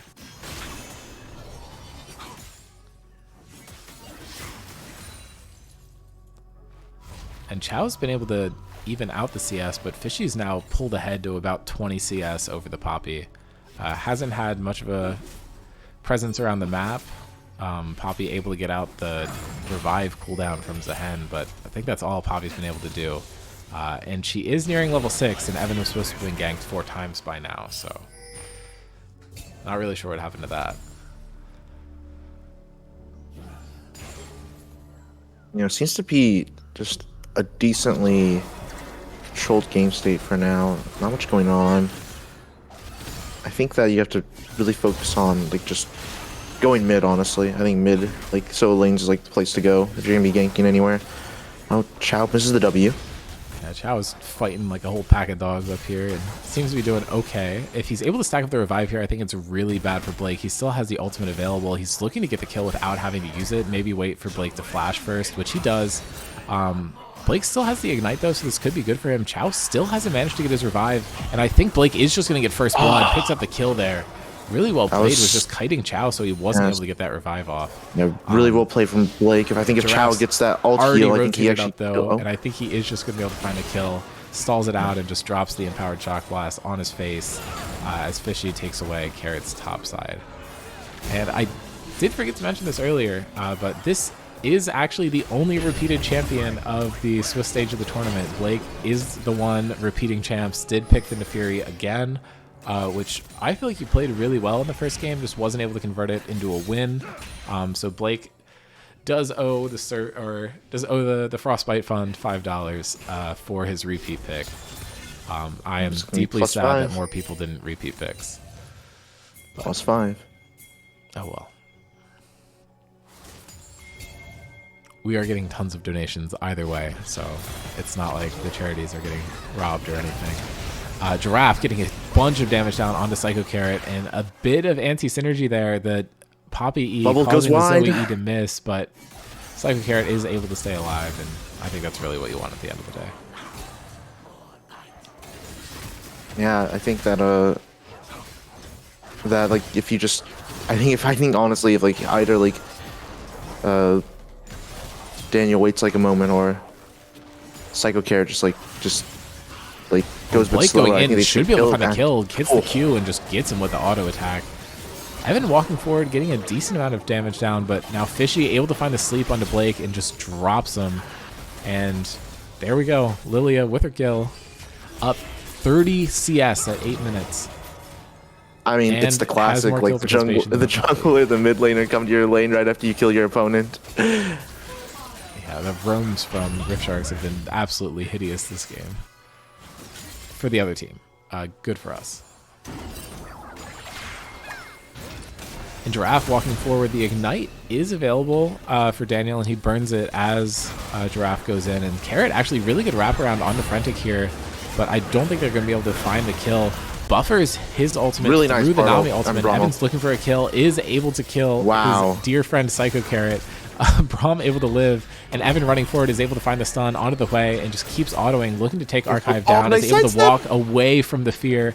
Evan is a very notorious Hoi player. He knows how to kit, he knows that skill shot, he's going to dodge it and pick up the kill. And that is 2 kills going over to Evan, my goat. So well played from the bot lane. Braum ult to interrupt. Ashe, like Evan just kites it like perfectly. Like dodges the Hui fear, able to get like another kill and force out the flash out of the Nami. Really well done.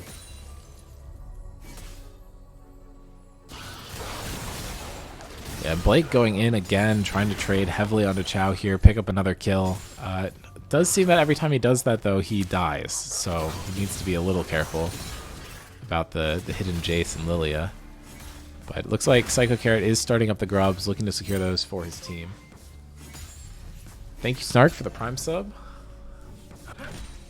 That, again, reminder to everyone that Prime sub does contribute to the charity.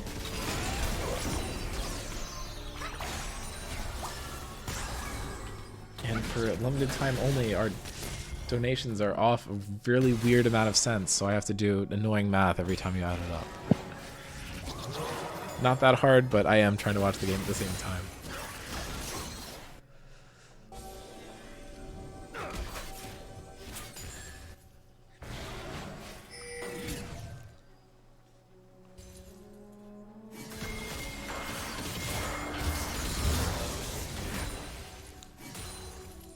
And I will be matching the highest single donation we receive throughout the course of the tournament. And as I say that, of course, Blake goes in, is able to get a lot of damage down, is not going to die this time, though. Fishy is in the area, but Blake dashes back in, gets slept, and maybe he is going to die. He totally could have lived there.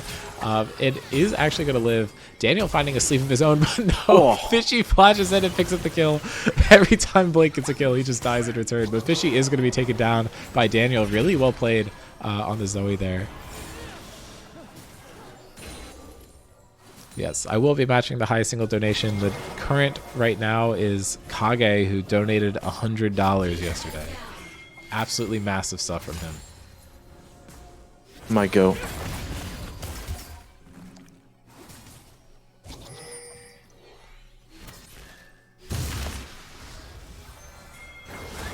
Psycho Carrot looking for a play onto Giraffe here, but is probably just going to get melted. Giraffe has already taken down a turn, and he barely even needs to do anything. Yeah, I don't think as like a Poppy would know item, you want to walk into a Jace who might have a, who might just have a whole item complete. Even if it is an upgraded glaive, it is a Jace who's pretty high in levels as well. Fishy is showing up to try and contest this dragon. I think it's going to be very hard for NOMB to find a steal, but with Zoe, I feel like anything can happen. But she is focusing the mid lane, not really contributing to it. And it is going to be another Chem Soul.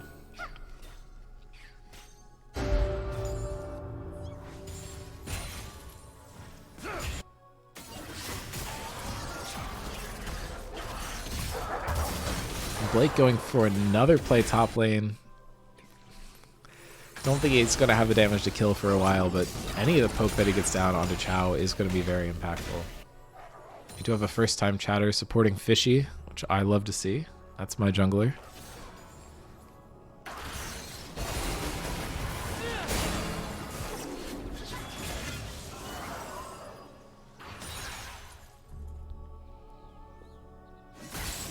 Yeah, I'm not sure if New York Netbuzzers loves the way their gold's distributed here. They're a little far behind, and they do not have as much on the way.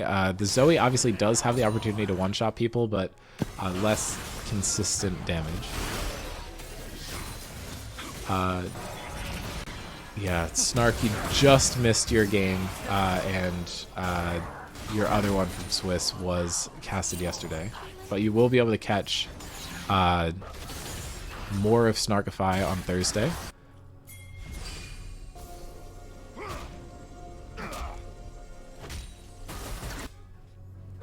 Yeah, Albert's Inferno and Snarkify Rebellion are the two teams who have advanced already to the bracket stage. Blake gets pulled in by Chow, though, and Fishy is here. Blake might end up dying here and not get a kill in exchange for it, but he's able to get pretty far under tower, and I think the dogs just blocked the Shock Blast. Actually, it does look like he took the damage from it, but I'm not sure they're going to be able to get him on the dive, especially with Daniel here, able to find a sleep onto Fishy and stop this, but the burn coming through, and Blake might just tick down, and he is. Fishy able to find another kill onto him, and Lift eating the empowered Shock Blast gets flashed on, flashes himself. Carrot shows up bot again, and I think Evan should just be able to kite this one out, but he gets so much damage put on him by the way. And just looking to kite it, Frentic is in big trouble, and he's just going to be put in the bouncy house and is taken down. Psycho Carrot finally cashing out on that process, or on the promise to wreak havoc bot lane. Daniel stuck between a rock and a hard place here, and is going to flash over the wall directly into Fishy, and I think he should be taken down, and that is a 4-1 start to the game for Fishy on his signature Lilia. Absolutely killing it this game. Yeah, I don't really think you want to be fighting top alone there. I think that you just have to be really, really careful and just probably just return to mid and just catch the wave. I don't think fighting the jungle there against two people is the right call.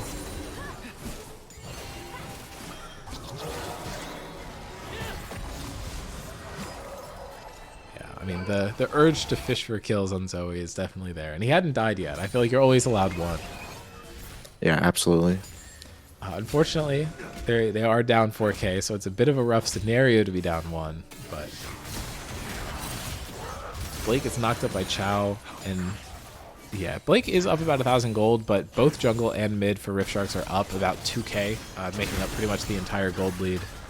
And Blake is getting chunked down here, and Fishy and Giraffe are both in the area. Blake is going to immune the bowling ball, but Fishy just flashes in, gets the drowsy down, and is just going to run at him under tower. And that's another kill for Fishy. He is being relentless towards top side of this game, making Blake's life miserable. Stunker and Psycho Carrot. I think the Lilia should be able to hit it out. Carrot almost finds the kill and flashes forward, almost able to pick it up, but Fishy just really, really fast. I wouldn't even say good movement. His character's just unreasonable. Just completely just ran away. I wish that could be done. Good try by Carrot, though. He really did almost get that, and I think that's a huge shutdown for your team if you're able to pick that up.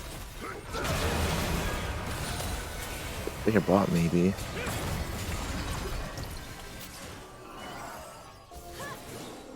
Good use of the hoist ball just to, like, walk it right out.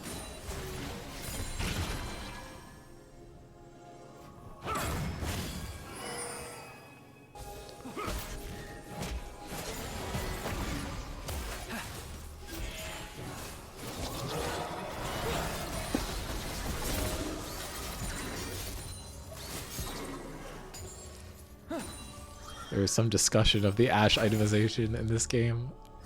It is believed she is going Vandal Pipes, and I think it is confirmed that the two don't stack, and Braum already has it, so should be a little interesting.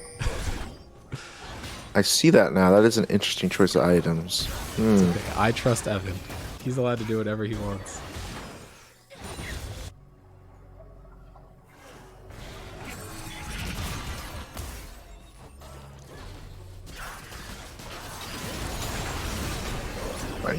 Blake taking a lot of damage there. I think he should be fine. And Lilia buffering the W through the sleep just to get some extra distance. And Carrot has walked up into basically the entire team. Should just be able to get out, though. Ashe Arrow comes down and just collapses on Daniel. A lot of damage coming through from the play. But Frantic moving forward with Fishy, trying to catch out these remaining members of New York Nutbusters. They're able to find a second one, and I think that should secure them the dragon, but they're fishing for a third kill. Carrot is going to get spotted out here, and it's a Hui versus Jace battle. Psycho Carrot is taking some damage, but Blake has now entered the fight. I don't think Lilia ult's available anymore, so this could be a little rough. Chow with the pull over the wall onto Psycho Carrot. They are going to pick him up. And now Blake is stuck between an Ashe and a Lilia, and he's going to get taken down as well. And that is 4 kills going over to Rift Sharks, the only member that they weren't able to find his way. And Giraffe's already made his way back topside to start pushing. Yeah, I mean, great, just great game coming out from the side of like Giraffe and Fishy. I mean, this Lilia is just getting off so many damage, so much damage in these fights, and the Jace Qs have all just been on point.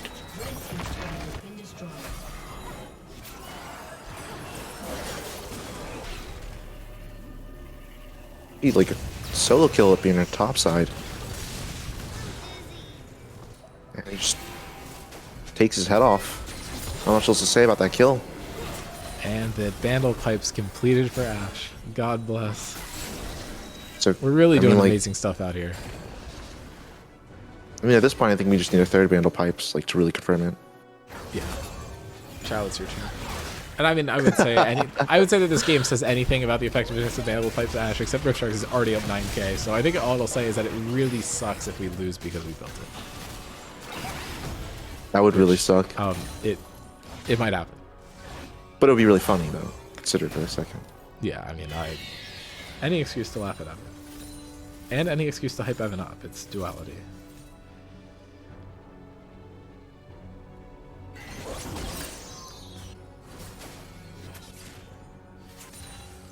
The greatest hater and the greatest glazer. It's allowed.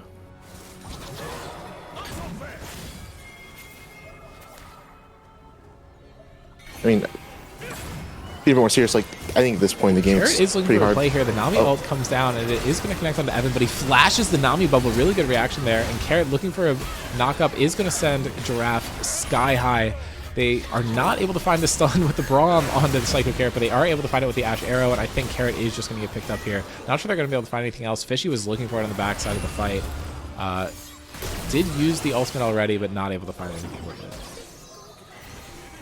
Yeah, I really think that the flash from Evan was really nice, but I think that, at this stage in the game, you can't really be looking for those types of plays. It's just, I think your bottling just doesn't have enough damage to really do anything. And they're picked up here, and I think Archived is soon to follow. They should find the tower before it starts killing them, but Lifts is going to fall down, and Archived is as well, and that's 4 kills. Now there's just a 1v1 in the top lane. The Chow's looking for it, trying to find the ace, but I think it's just going to be a little hard to collapse onto a quake there.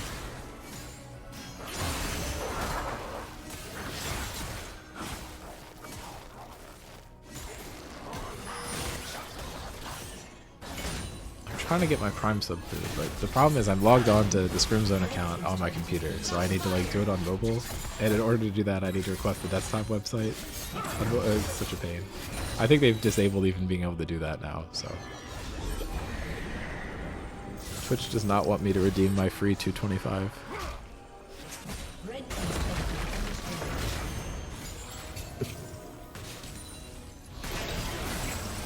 Report Bezos, true. Thank you for your support. Imagine if Jeff Bezos was just in the game with you. I need you to carry me out of silver. Oh. Was Chow one for one? Oh, he almost so got the kill on close. the Plague. If he had Ignite, So, I think he got so that. close. Oh, wait, there we go. Oh, no,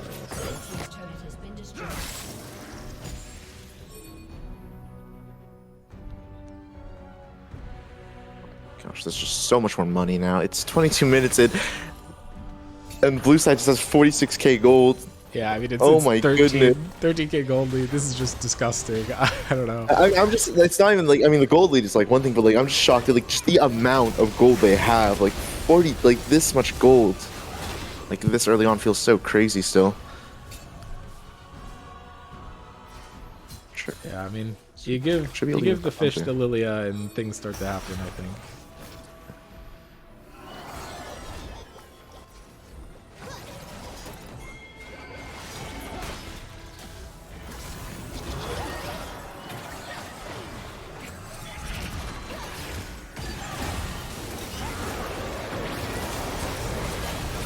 And that should be 3 more kills. Carrot is going to burn down, and I think... Oh, actually, he might not. Has the shielding, and he is just going to take down Lilia. I mean, there's not much to really do. It's just they're kind of just getting walked down now at this point.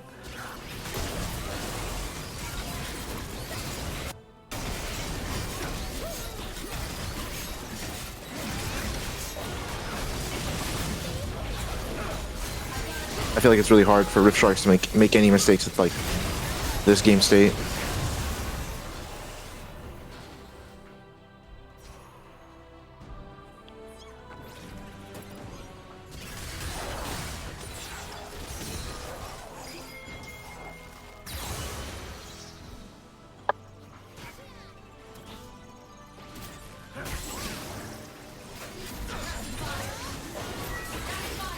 Looks like they're just gonna be picking up their third Drake here, nonchalantly.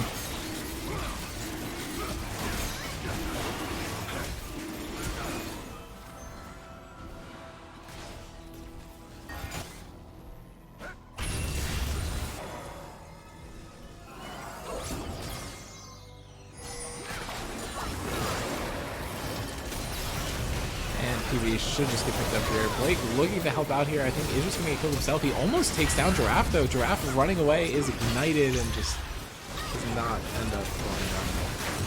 Almost. Yeah. And they do take down Giraffe, but it looks like at the same time, Rift Sharks is just taking like a good chunk of their base as a result of this. And it looks like they're looking for a fight here right now. Yep, and they are able to take out the Neferi to start off the fight. I feel like that's the most scary member of the team. And Carrot trying to run over the wall, but Evan just flashes over, not going to let him get out, and he should just be taken down. Is the third kill for Rift Sharks. Chow walked up a little too far. Was trying to 1v1 the bot lane under their own tower. Did not quite work out for him. I'm not sure if they can play for I guess they can just play for the end. Yeah, they should just be able to take this out. Although it Comes looks to like they Zoe. might leave. Yeah. Oh, Lift flashing forward gets a lot of movement speed towards him. I think Frantic is just going to get caught here. Blocks it with his shield, and he's... Oh my god, the Vandal Pipes are disgusting. The Braum is still the going to Vandal Pipe value is coming out. Yeah, Jace taken down there I think is really critical. Kind of stops this play from going through. A couple more Prime subs, and I think we're gonna hit 6-7 again.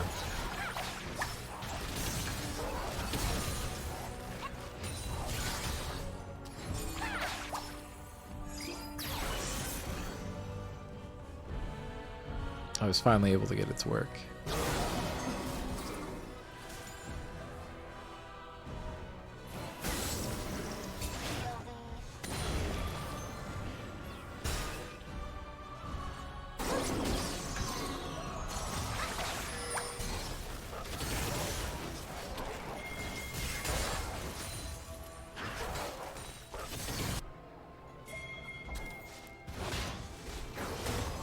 Yeah, I mean, I'm not sure what the odds of coming back are for NYMB here, but I think not very high.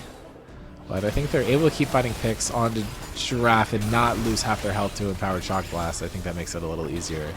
Luckily, Hui should be able to get back into base and heal up before they have to deal with it, but it is open Nexus, so I'm not sure if he has the time. PB's ult just completely missing, and that Shock Blast is going to connect on both the members of bot lane, and Evan's ultimate forces the flash away from Nami, but Blake finds the angle onto Evan, but immediately gets killed by Fishy's sleep, and now I think they're looking for the kill onto Daniel and Psycho Carrot.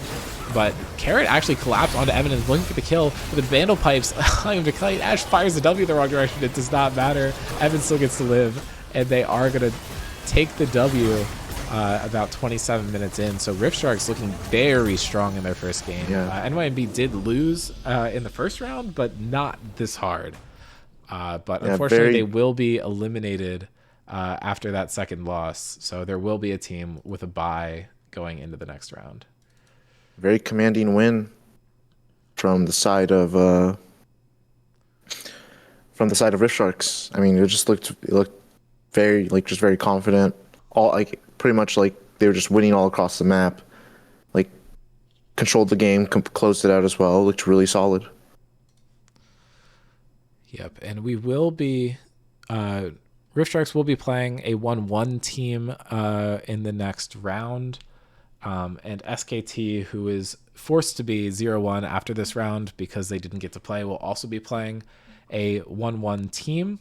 And the third 1-1 team, it'll be Metabusters, Project Tuesdays, and the winner of this next game, Qualmless Chillers versus One Thief. I think this is a very exciting matchup. I think QC and 1T were both not really expected to lose their first round matchups. Gruber is not able to play this tournament, which I think is definitely something to keep in mind. I think he's the big name that did go over to One Thief, but we do get to see the return of Dr. Dad, who is playing for 1T here.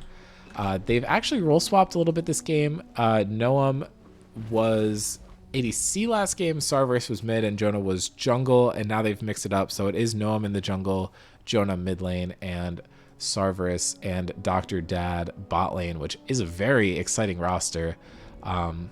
The people newer to the server have not been around for the era of Dr. Dad, but did end up getting a chip with Gruber and Jonah before, so they're making a play for a run back here. We will see if they'll get that during the season. But they do have a very tough opponent here in QC. Still the reigning champions. They did drop a game yesterday, but neither of these teams are eliminated yet. And we will see how this matchup goes. I'm about to get us into game, if it will let me type. And this will be our final game of the day. Reminder that QC is playing for the ASPCA and One Thief is playing for the Immune Deficiency Foundation. And I think I have everything good for us to hop into game. We'll be excited to see if QC can snap back, or maybe if this roster just isn't as strong as the one last season. But I think either way should be exciting. And I think One Thief was a team who did not necessarily perform as well as they would have liked to in the last season. I think this is their shot for revenge, and they've built a completely new roster for themselves. I mean, they are keeping 3 people around, but I think the parts that they're changing are very impactful. So I think this is kind of a fresh start for the team. And they're not all playing a different game, which I think matters a lot here too.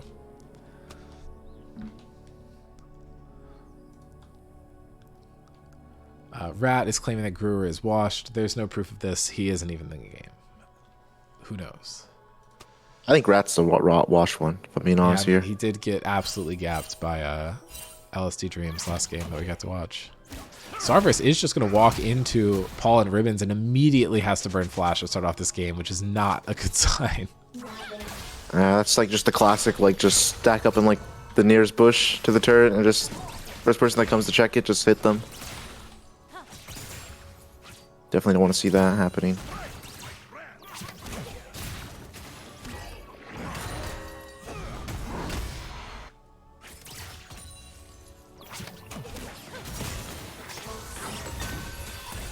Rat trading in very aggressively. He's playing the Zoe this time around. Got the sleep off.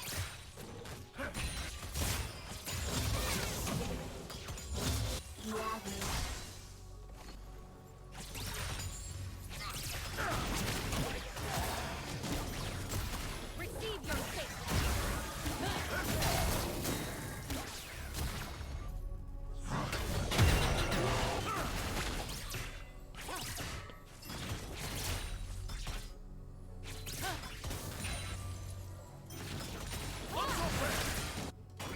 You know, I actually really like QC's comp. Like I know, like I'm on QC, but I actually think it's a really good comp. Zoe Jace seems just really good together. Yeah, I'm like still not sure how much of a fan I am of the Jace jungle. I've heard mixed things about it, but I think if Jakar's playing it, I think it's good.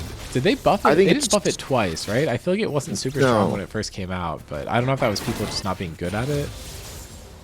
I think the really nice thing about Jace jungle is you don't have to build like the tier item. You can just get a lot of gold really quickly, and it's like you just can like pick champs that can generally just set up for the Jace to like hit like easy shock blasts, like like the Zoe bubble, or other CC champs as well.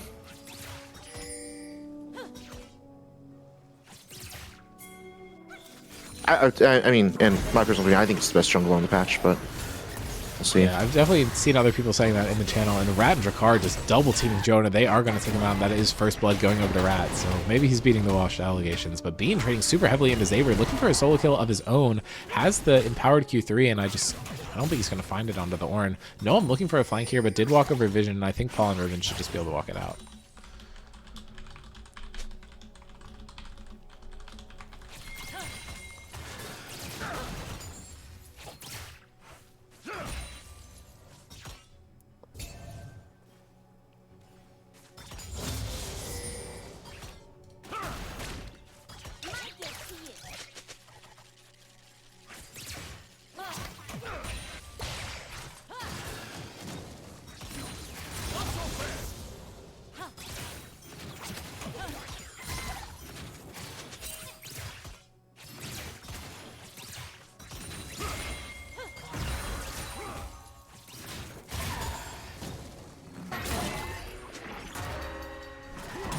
Xavier immediately gets the knockup onto Bean there, looking to trade more, but I think that Kazante with more items is going to have a bit more of a punch on his side. I think Xavier is another one of those players that people are really looking out for this season. I think he had a really strong showing on SKT in a few games. I think that is definitely a team where you could say that they were holding you back, though, so I think him being put onto the team that won the last season, I think, is a very big change of pace, and how he can adapt to that, I think, is definitely something to look out for. Yeah. So far, having a very good lane against Bean, though, but maybe that'll change. Maybe I caster cursed him. It's fine for now. Mid gank didn't really get anything that like fruitful. Yeah, I did double check how much the Bubble connects. Yeah, I think just Rat might be a should just be able to kill. take him out. Oh, just barely not. I think if he flashes forward, he should get it. But Bean and Xavier fighting instead, and the ultimate comes out from Bean, and I think he is able to find the kill. And Rat able to find the one of his own in the mid lane. Burns his flash at the end of it to keep himself alive instead of flashing forward to secure the kill. I did just add 73 cents to the donation count. I forgot that the amount that is made from subs is variable now, which is not confusing at all because of Pretty local cool pricing. math. But ugh. I'm gonna add it all back up at the end of the fundraiser, just to make sure I'm not missing anything. And if I do it that way, I can include the ad revenue and the turbo revenue, which I forgot was even a thing. Yeah, I do not envy the work you have to do with that. Yeah, it shouldn't be too bad, and hey, it's just more money they get to donate to a good cause. I don't know. Unfortunately, I do not make enough that it can be a tax write-off, but oh well.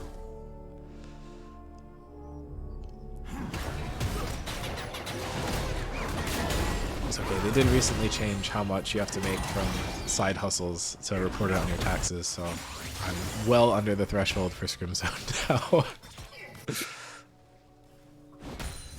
They bumped it to like a couple hundred instead of like $50. The problem is like I had to like report it to taxes just because of Frostbite, and it's like I'm not actually making any of that money because I'm just donating all of it, which is a little annoying. But True taxman then. oh, and Paul just completely whiffs the ultimate. Not what we would expect from him, but what you want to see at all.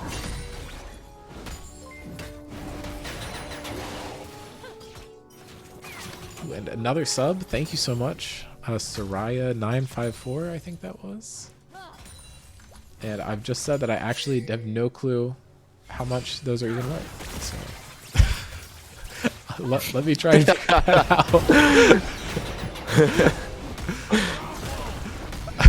The game's slipping, that's what counts. Xavier almost falling down again, but he's able to flash out this time, and I think he should be okay. I'm just gonna say like 275. That's like a nice like middle number.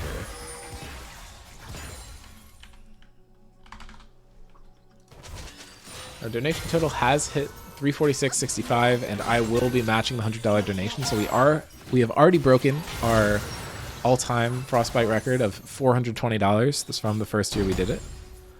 The higher we can get it, the better. If we can get to 690 this year, I'm happy. Or, you know, like any other number, but I feel like Rat's gonna get it to freaking like 67676 or something. That is a challenge. Please do that.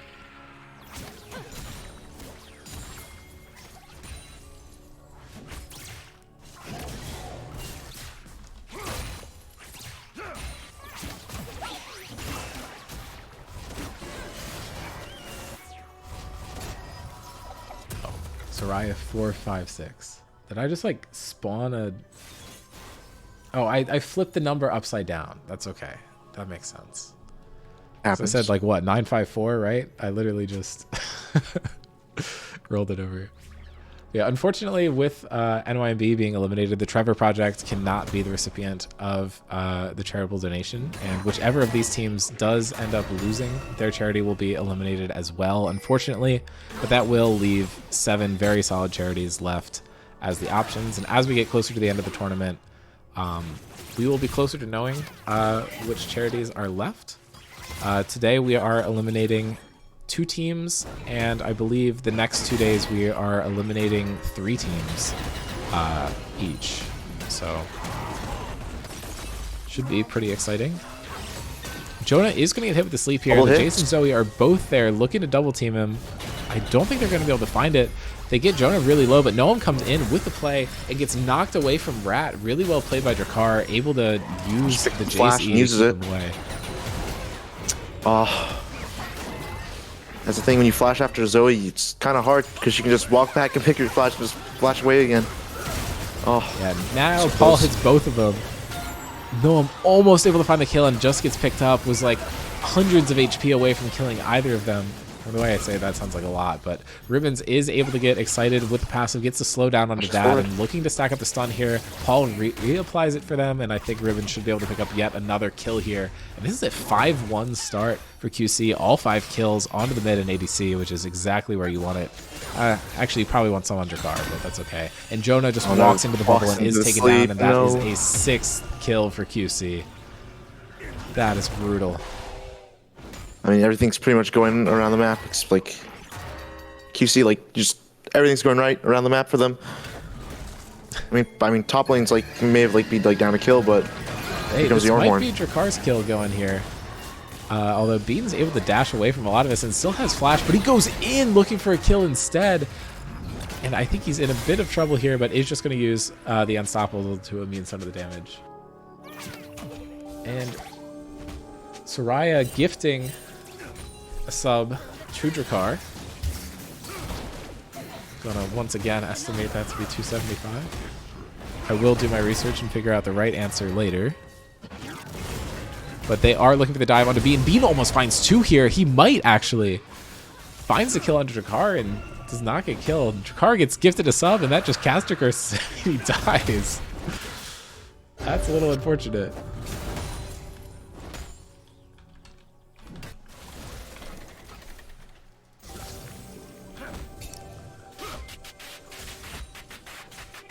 And that is, holy shit, anonymous donation pack, 400 CS and $200. And they have chosen to stay anonymous, so I guess I will be matching that. And we are now at 549 total dollars.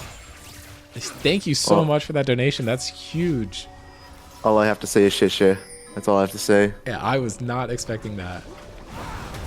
Okay, I will say, I should probably cap my donation. If someone shows up that can donate like multiple $1,000s, I can't do that. I was to say, you could be financially ruined by the end of this. Yeah. Within reason. Yeah. Holy. And Rat just donating another kill to his team. Starting this game off 5-0. Absolutely disgusting.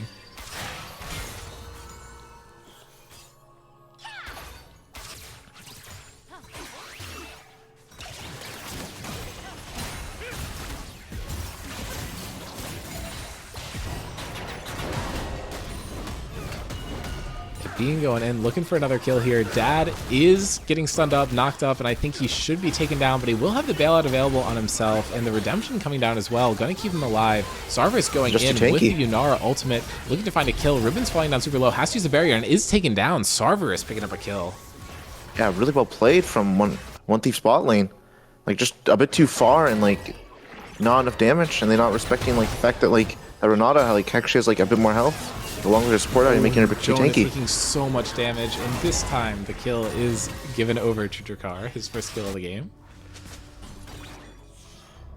And more of a dive into Scrim Zone history. I was talking earlier about how Jonah, Gruer, and Dad won a title together, but Sarvis actually has won a title on AD Carry with Spectres back in the day, so kind of a return to that for him, and with a very different support than he had before. But I think same friend group. Drakar looking for a kill here, might be able to pick it up, but Bean going for a return kill again and just is not able to find it this time, unfortunately. He is finally going to be taken down. Yeah, perfect timing for Drakar just to show up there to like prevent the kill from going over onto Bean.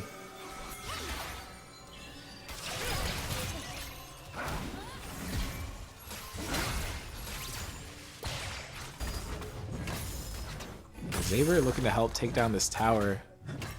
He's been doing a pretty good job. I think Gruer yesterday was talking about how Ornn, I think, is a really good blind pick champion in this game mode, because even the losing matchups can't be too hard. I think Cassante definitely is one of the harder matchups for him. Bean's been playing it really well, so credit to Xavier just picking that blind pick champion and not really bleeding too much. We saw Kage get a little unluckier with that Malphite this win matchup, but Ribbon's taking a lot of damage now. Berserk only going onto Braum, and he already had the shield up, so he was kind of self-slowed, not able to apply it on anybody, but he is being taken down. Another kill going over to Sarvis. Both Sarvis and Bean starting off 2-1-0 this game. A pretty big lead for QC, but the Cassante and Yunara being really strong does keep them in the game a little bit. Rough start for Jonah, though. I think the rest of the team is going to have to work around that. And Rat might just be caught out here. If Jonah's able to get the shutdown, this could be huge, but just slowed down, not able to make it work. Yeah. Oh, and Rat Big finds the that's right. sleep, and I think Another this is going to be sleep. another kill onto Jonah. Yikes. No Dark Seal yet, though, so that is one good thing for 1T. Looking really rough to play. Yeah, Ribbon's trying to Especially clear the in wave this here, mid but does just get grabbed, and the tower goes down. Sarvis is running forward and just going to flash and make sure that he gets that kill. Drakkar is here, though. If he hits his Empowered Shock Blast, it is not good for Sarvis. But I think the Jace Braum might have a tough time fighting it. Paul flashing forward, and so is Drakkar.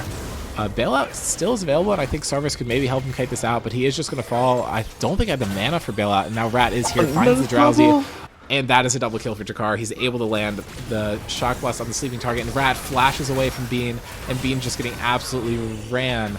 Another bubble. He's not able to touch anybody here. No one's officer. showing up to help heal him out, so I think he is going to live, but that's 2 kills on the bot lane that was ahead for 1 Thief. Bean, once again, trying to find a play here. Still has the ultimate available and is going to use it to try and get closer to Rat. Has the Unstoppable, and he is going to get stunned up by the Braum. And Drakkar, unstoppable, able to find another kill. No. And I think that is a double kill for him, and Braum's going to pick up the last one. I was saying this, you know, it like took him forever to pick up a kill, and now he has 6. He is the most in the game. And that is another death for Jonah, unfortunately. QC getting their first dragon of the game. They're going to start stacking up these Hextech dragons. If they get too many of them, it is going to be rough. 1T luckily does have a couple drags, so they're not too much in the hole, but this is a 7k gold lead at 17 minutes, which is pretty damn hard to come back from. Yeah, this is just, I mean, that was just a complete disaster for 1 Thief. Like everything that did go wrong could go wrong. Like, they didn't get anything out of that. They just all just, like, kind of, like, everyone just, like, died, like, one by one in that play. Saber looking for maybe a plan to Sarvis. He's tanky enough that he thinks he can live, but Sarvis just absolutely melting him. I don't think he's going to be able to find a kill, but he does get a lot of tower pressure. Zoe's in the area. I don't think they know this yet. And if he gets to sleep over the wall, which he does, I think that could be a kill onto Sarvis. Zaber just dropping the ultimate and walks forward. That's a good play by Zaber. I think some people will kind of play back, but the Ornn is going to wake up the Yunara when it first passes through, and he makes sure that he's going to be able to immediately get the knock up with the recast. I think Rat should be able to steal away that Scuttle Crab. No, I'm looking for it, but is just not able to find it. QC doing a good job of just strangling every resource off the map.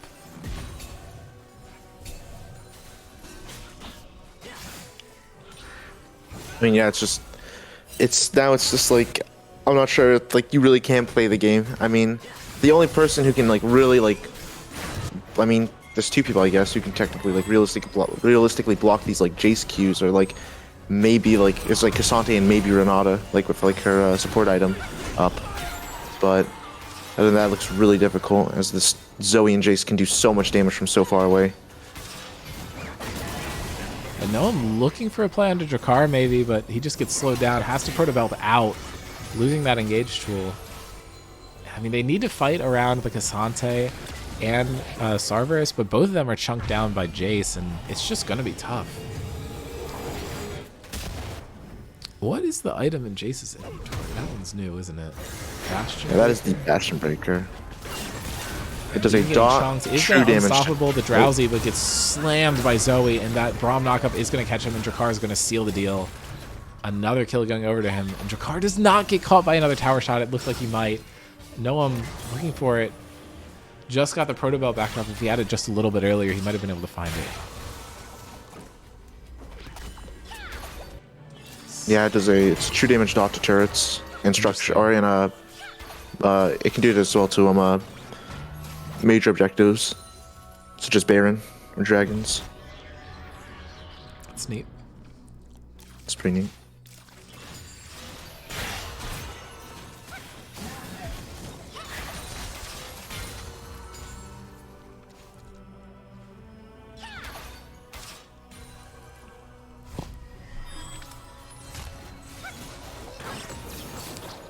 Oh, and Dad gets the pull, pulls Rat Poisoning back into the team, but unfortunately the slap came through on Sarvis, and he's just not able to enter the fight. Stalls him out just long enough. Good bubble positioning by Rat, almost finds him again. Oh, and Dad just absolutely eats a Zoe Q. He is able to move well enough to keep himself alive. The Jinx Rocket not taking him down.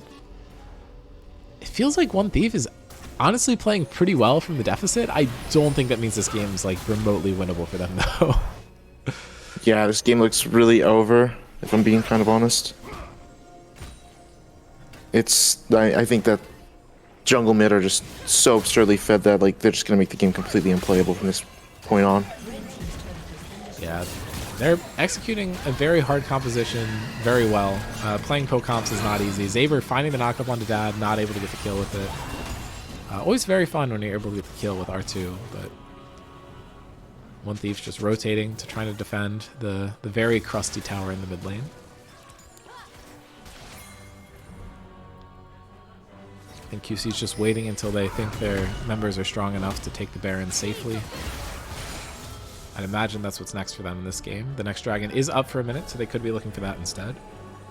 A little riskier, but if Zoe positions well and can fish with bubbles, it's very easy to guarantee it. Dad, I think, actually was not able to base and stays chunked. Maybe he's trying to get vision first and then recall, but Sarvis gets ignited or exhausted by Braum. Paul's shooting his ultimate the wrong way again.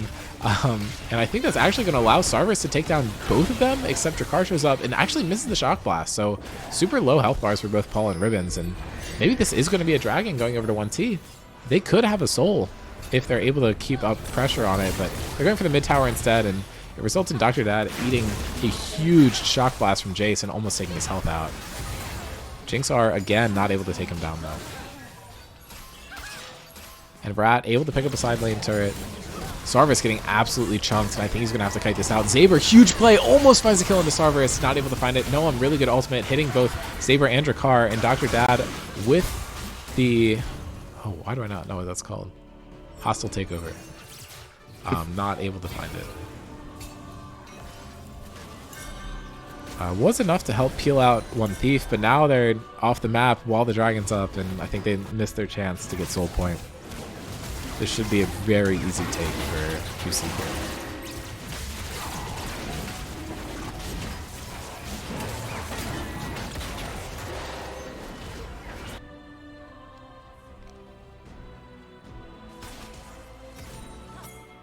Yeah, this game looks pretty difficult. Looks like Rat might be looking for a pick here, though. Oh, yep, that's just dead. He could bail himself out, maybe, but yeah. The handshake actually makes it even easier for Rat to hit that skill shot, I'll be honest. Any chance he had of not hitting it was eliminated as soon as he got pulled that close.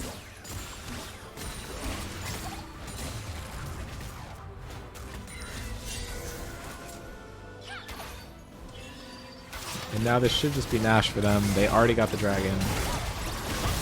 I feel like QC should be able to close the game out pretty easily after this.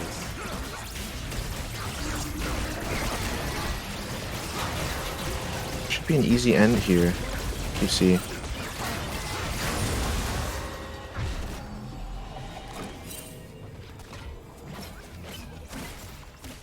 Is getting some of Drakkar's jungle though, like in response to the Baron, but I don't think that QC really cares that the bottom side jungle is getting raided a bit.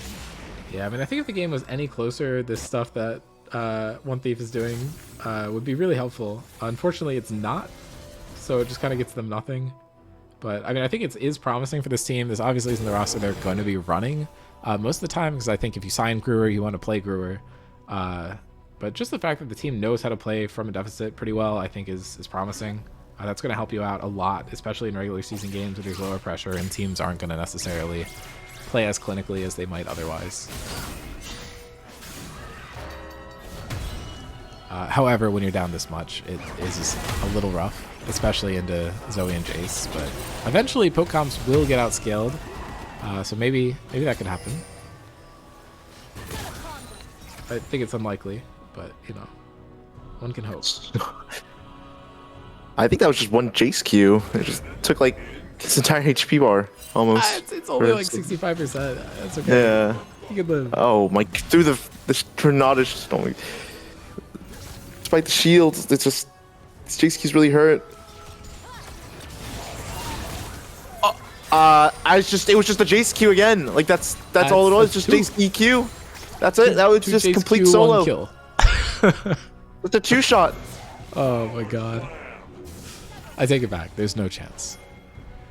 You're not going to outscale getting 2-shot. I mean, except for the fact that you literally will these are Black Martins, but you can ignore that. They just immediately melt the turret, and Rat almost finds the kill. I don't think he has any burn, so I think Noam actually will survive that somehow. But this is probably just going to be the game my for word! QC. I think the game. I think that's just the game. Yeah, I don't think they can do anything. They came back with a vengeance. They lose the first game to PT. I mean, they probably, gave SR a shout. Hey, beat these guys. They just got us. You're our boys. And then, then they come back and, hey, I mean, the Rift Sharks game didn't look close. This does not look close either, and this is even worse than that one. Not even close enough damage, and it's just completely just running them over. Oh, Vindracar with Oh my word. Again. Oh dear. Yeah. Yikes. And yeah, that is the most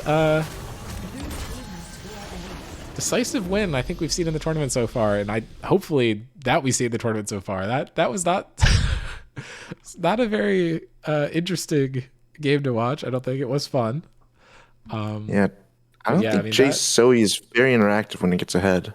Yeah, unfortunately, One Thief is now out from the tournament, which means the Immune Deficiency Foundation will not be the recipient of the donation this time around. And I actually prepared the seating for the next day on time today. I was responsible. And here is the draw. Albert's Inferno and Sarcofy Rebellion have advanced, representing PCRF and St. Jude. New York Nutbusters and One Thief have been eliminated, representing the Trevor Project and the Immune Deficiency Foundation. And Qualmless Chillers randomly was selected to have the bye. So depending on the results of these other two games, they will likely be playing up next. And Metabusters is going to be playing off against Rift Sharks as our first match tomorrow, followed by Project Tuesdays and SKT. So the two teams with a bye are now fighting in very different positions. Rift Sharks is trying to qualify. We have the chance to immediately here if we end up 2-0. Metabusters can go 2-1 and give themselves a really good shot. Project Tuesday is in the same boat as Metabusters, where a win would give them a chance to qualify for the next round of the tournament. Qualmless Chillers is guaranteed to move to round 4 with a 1-1 record due to their bye, which means that they will be eligible to compete for the bracket round, as to not penalize them for missing a game.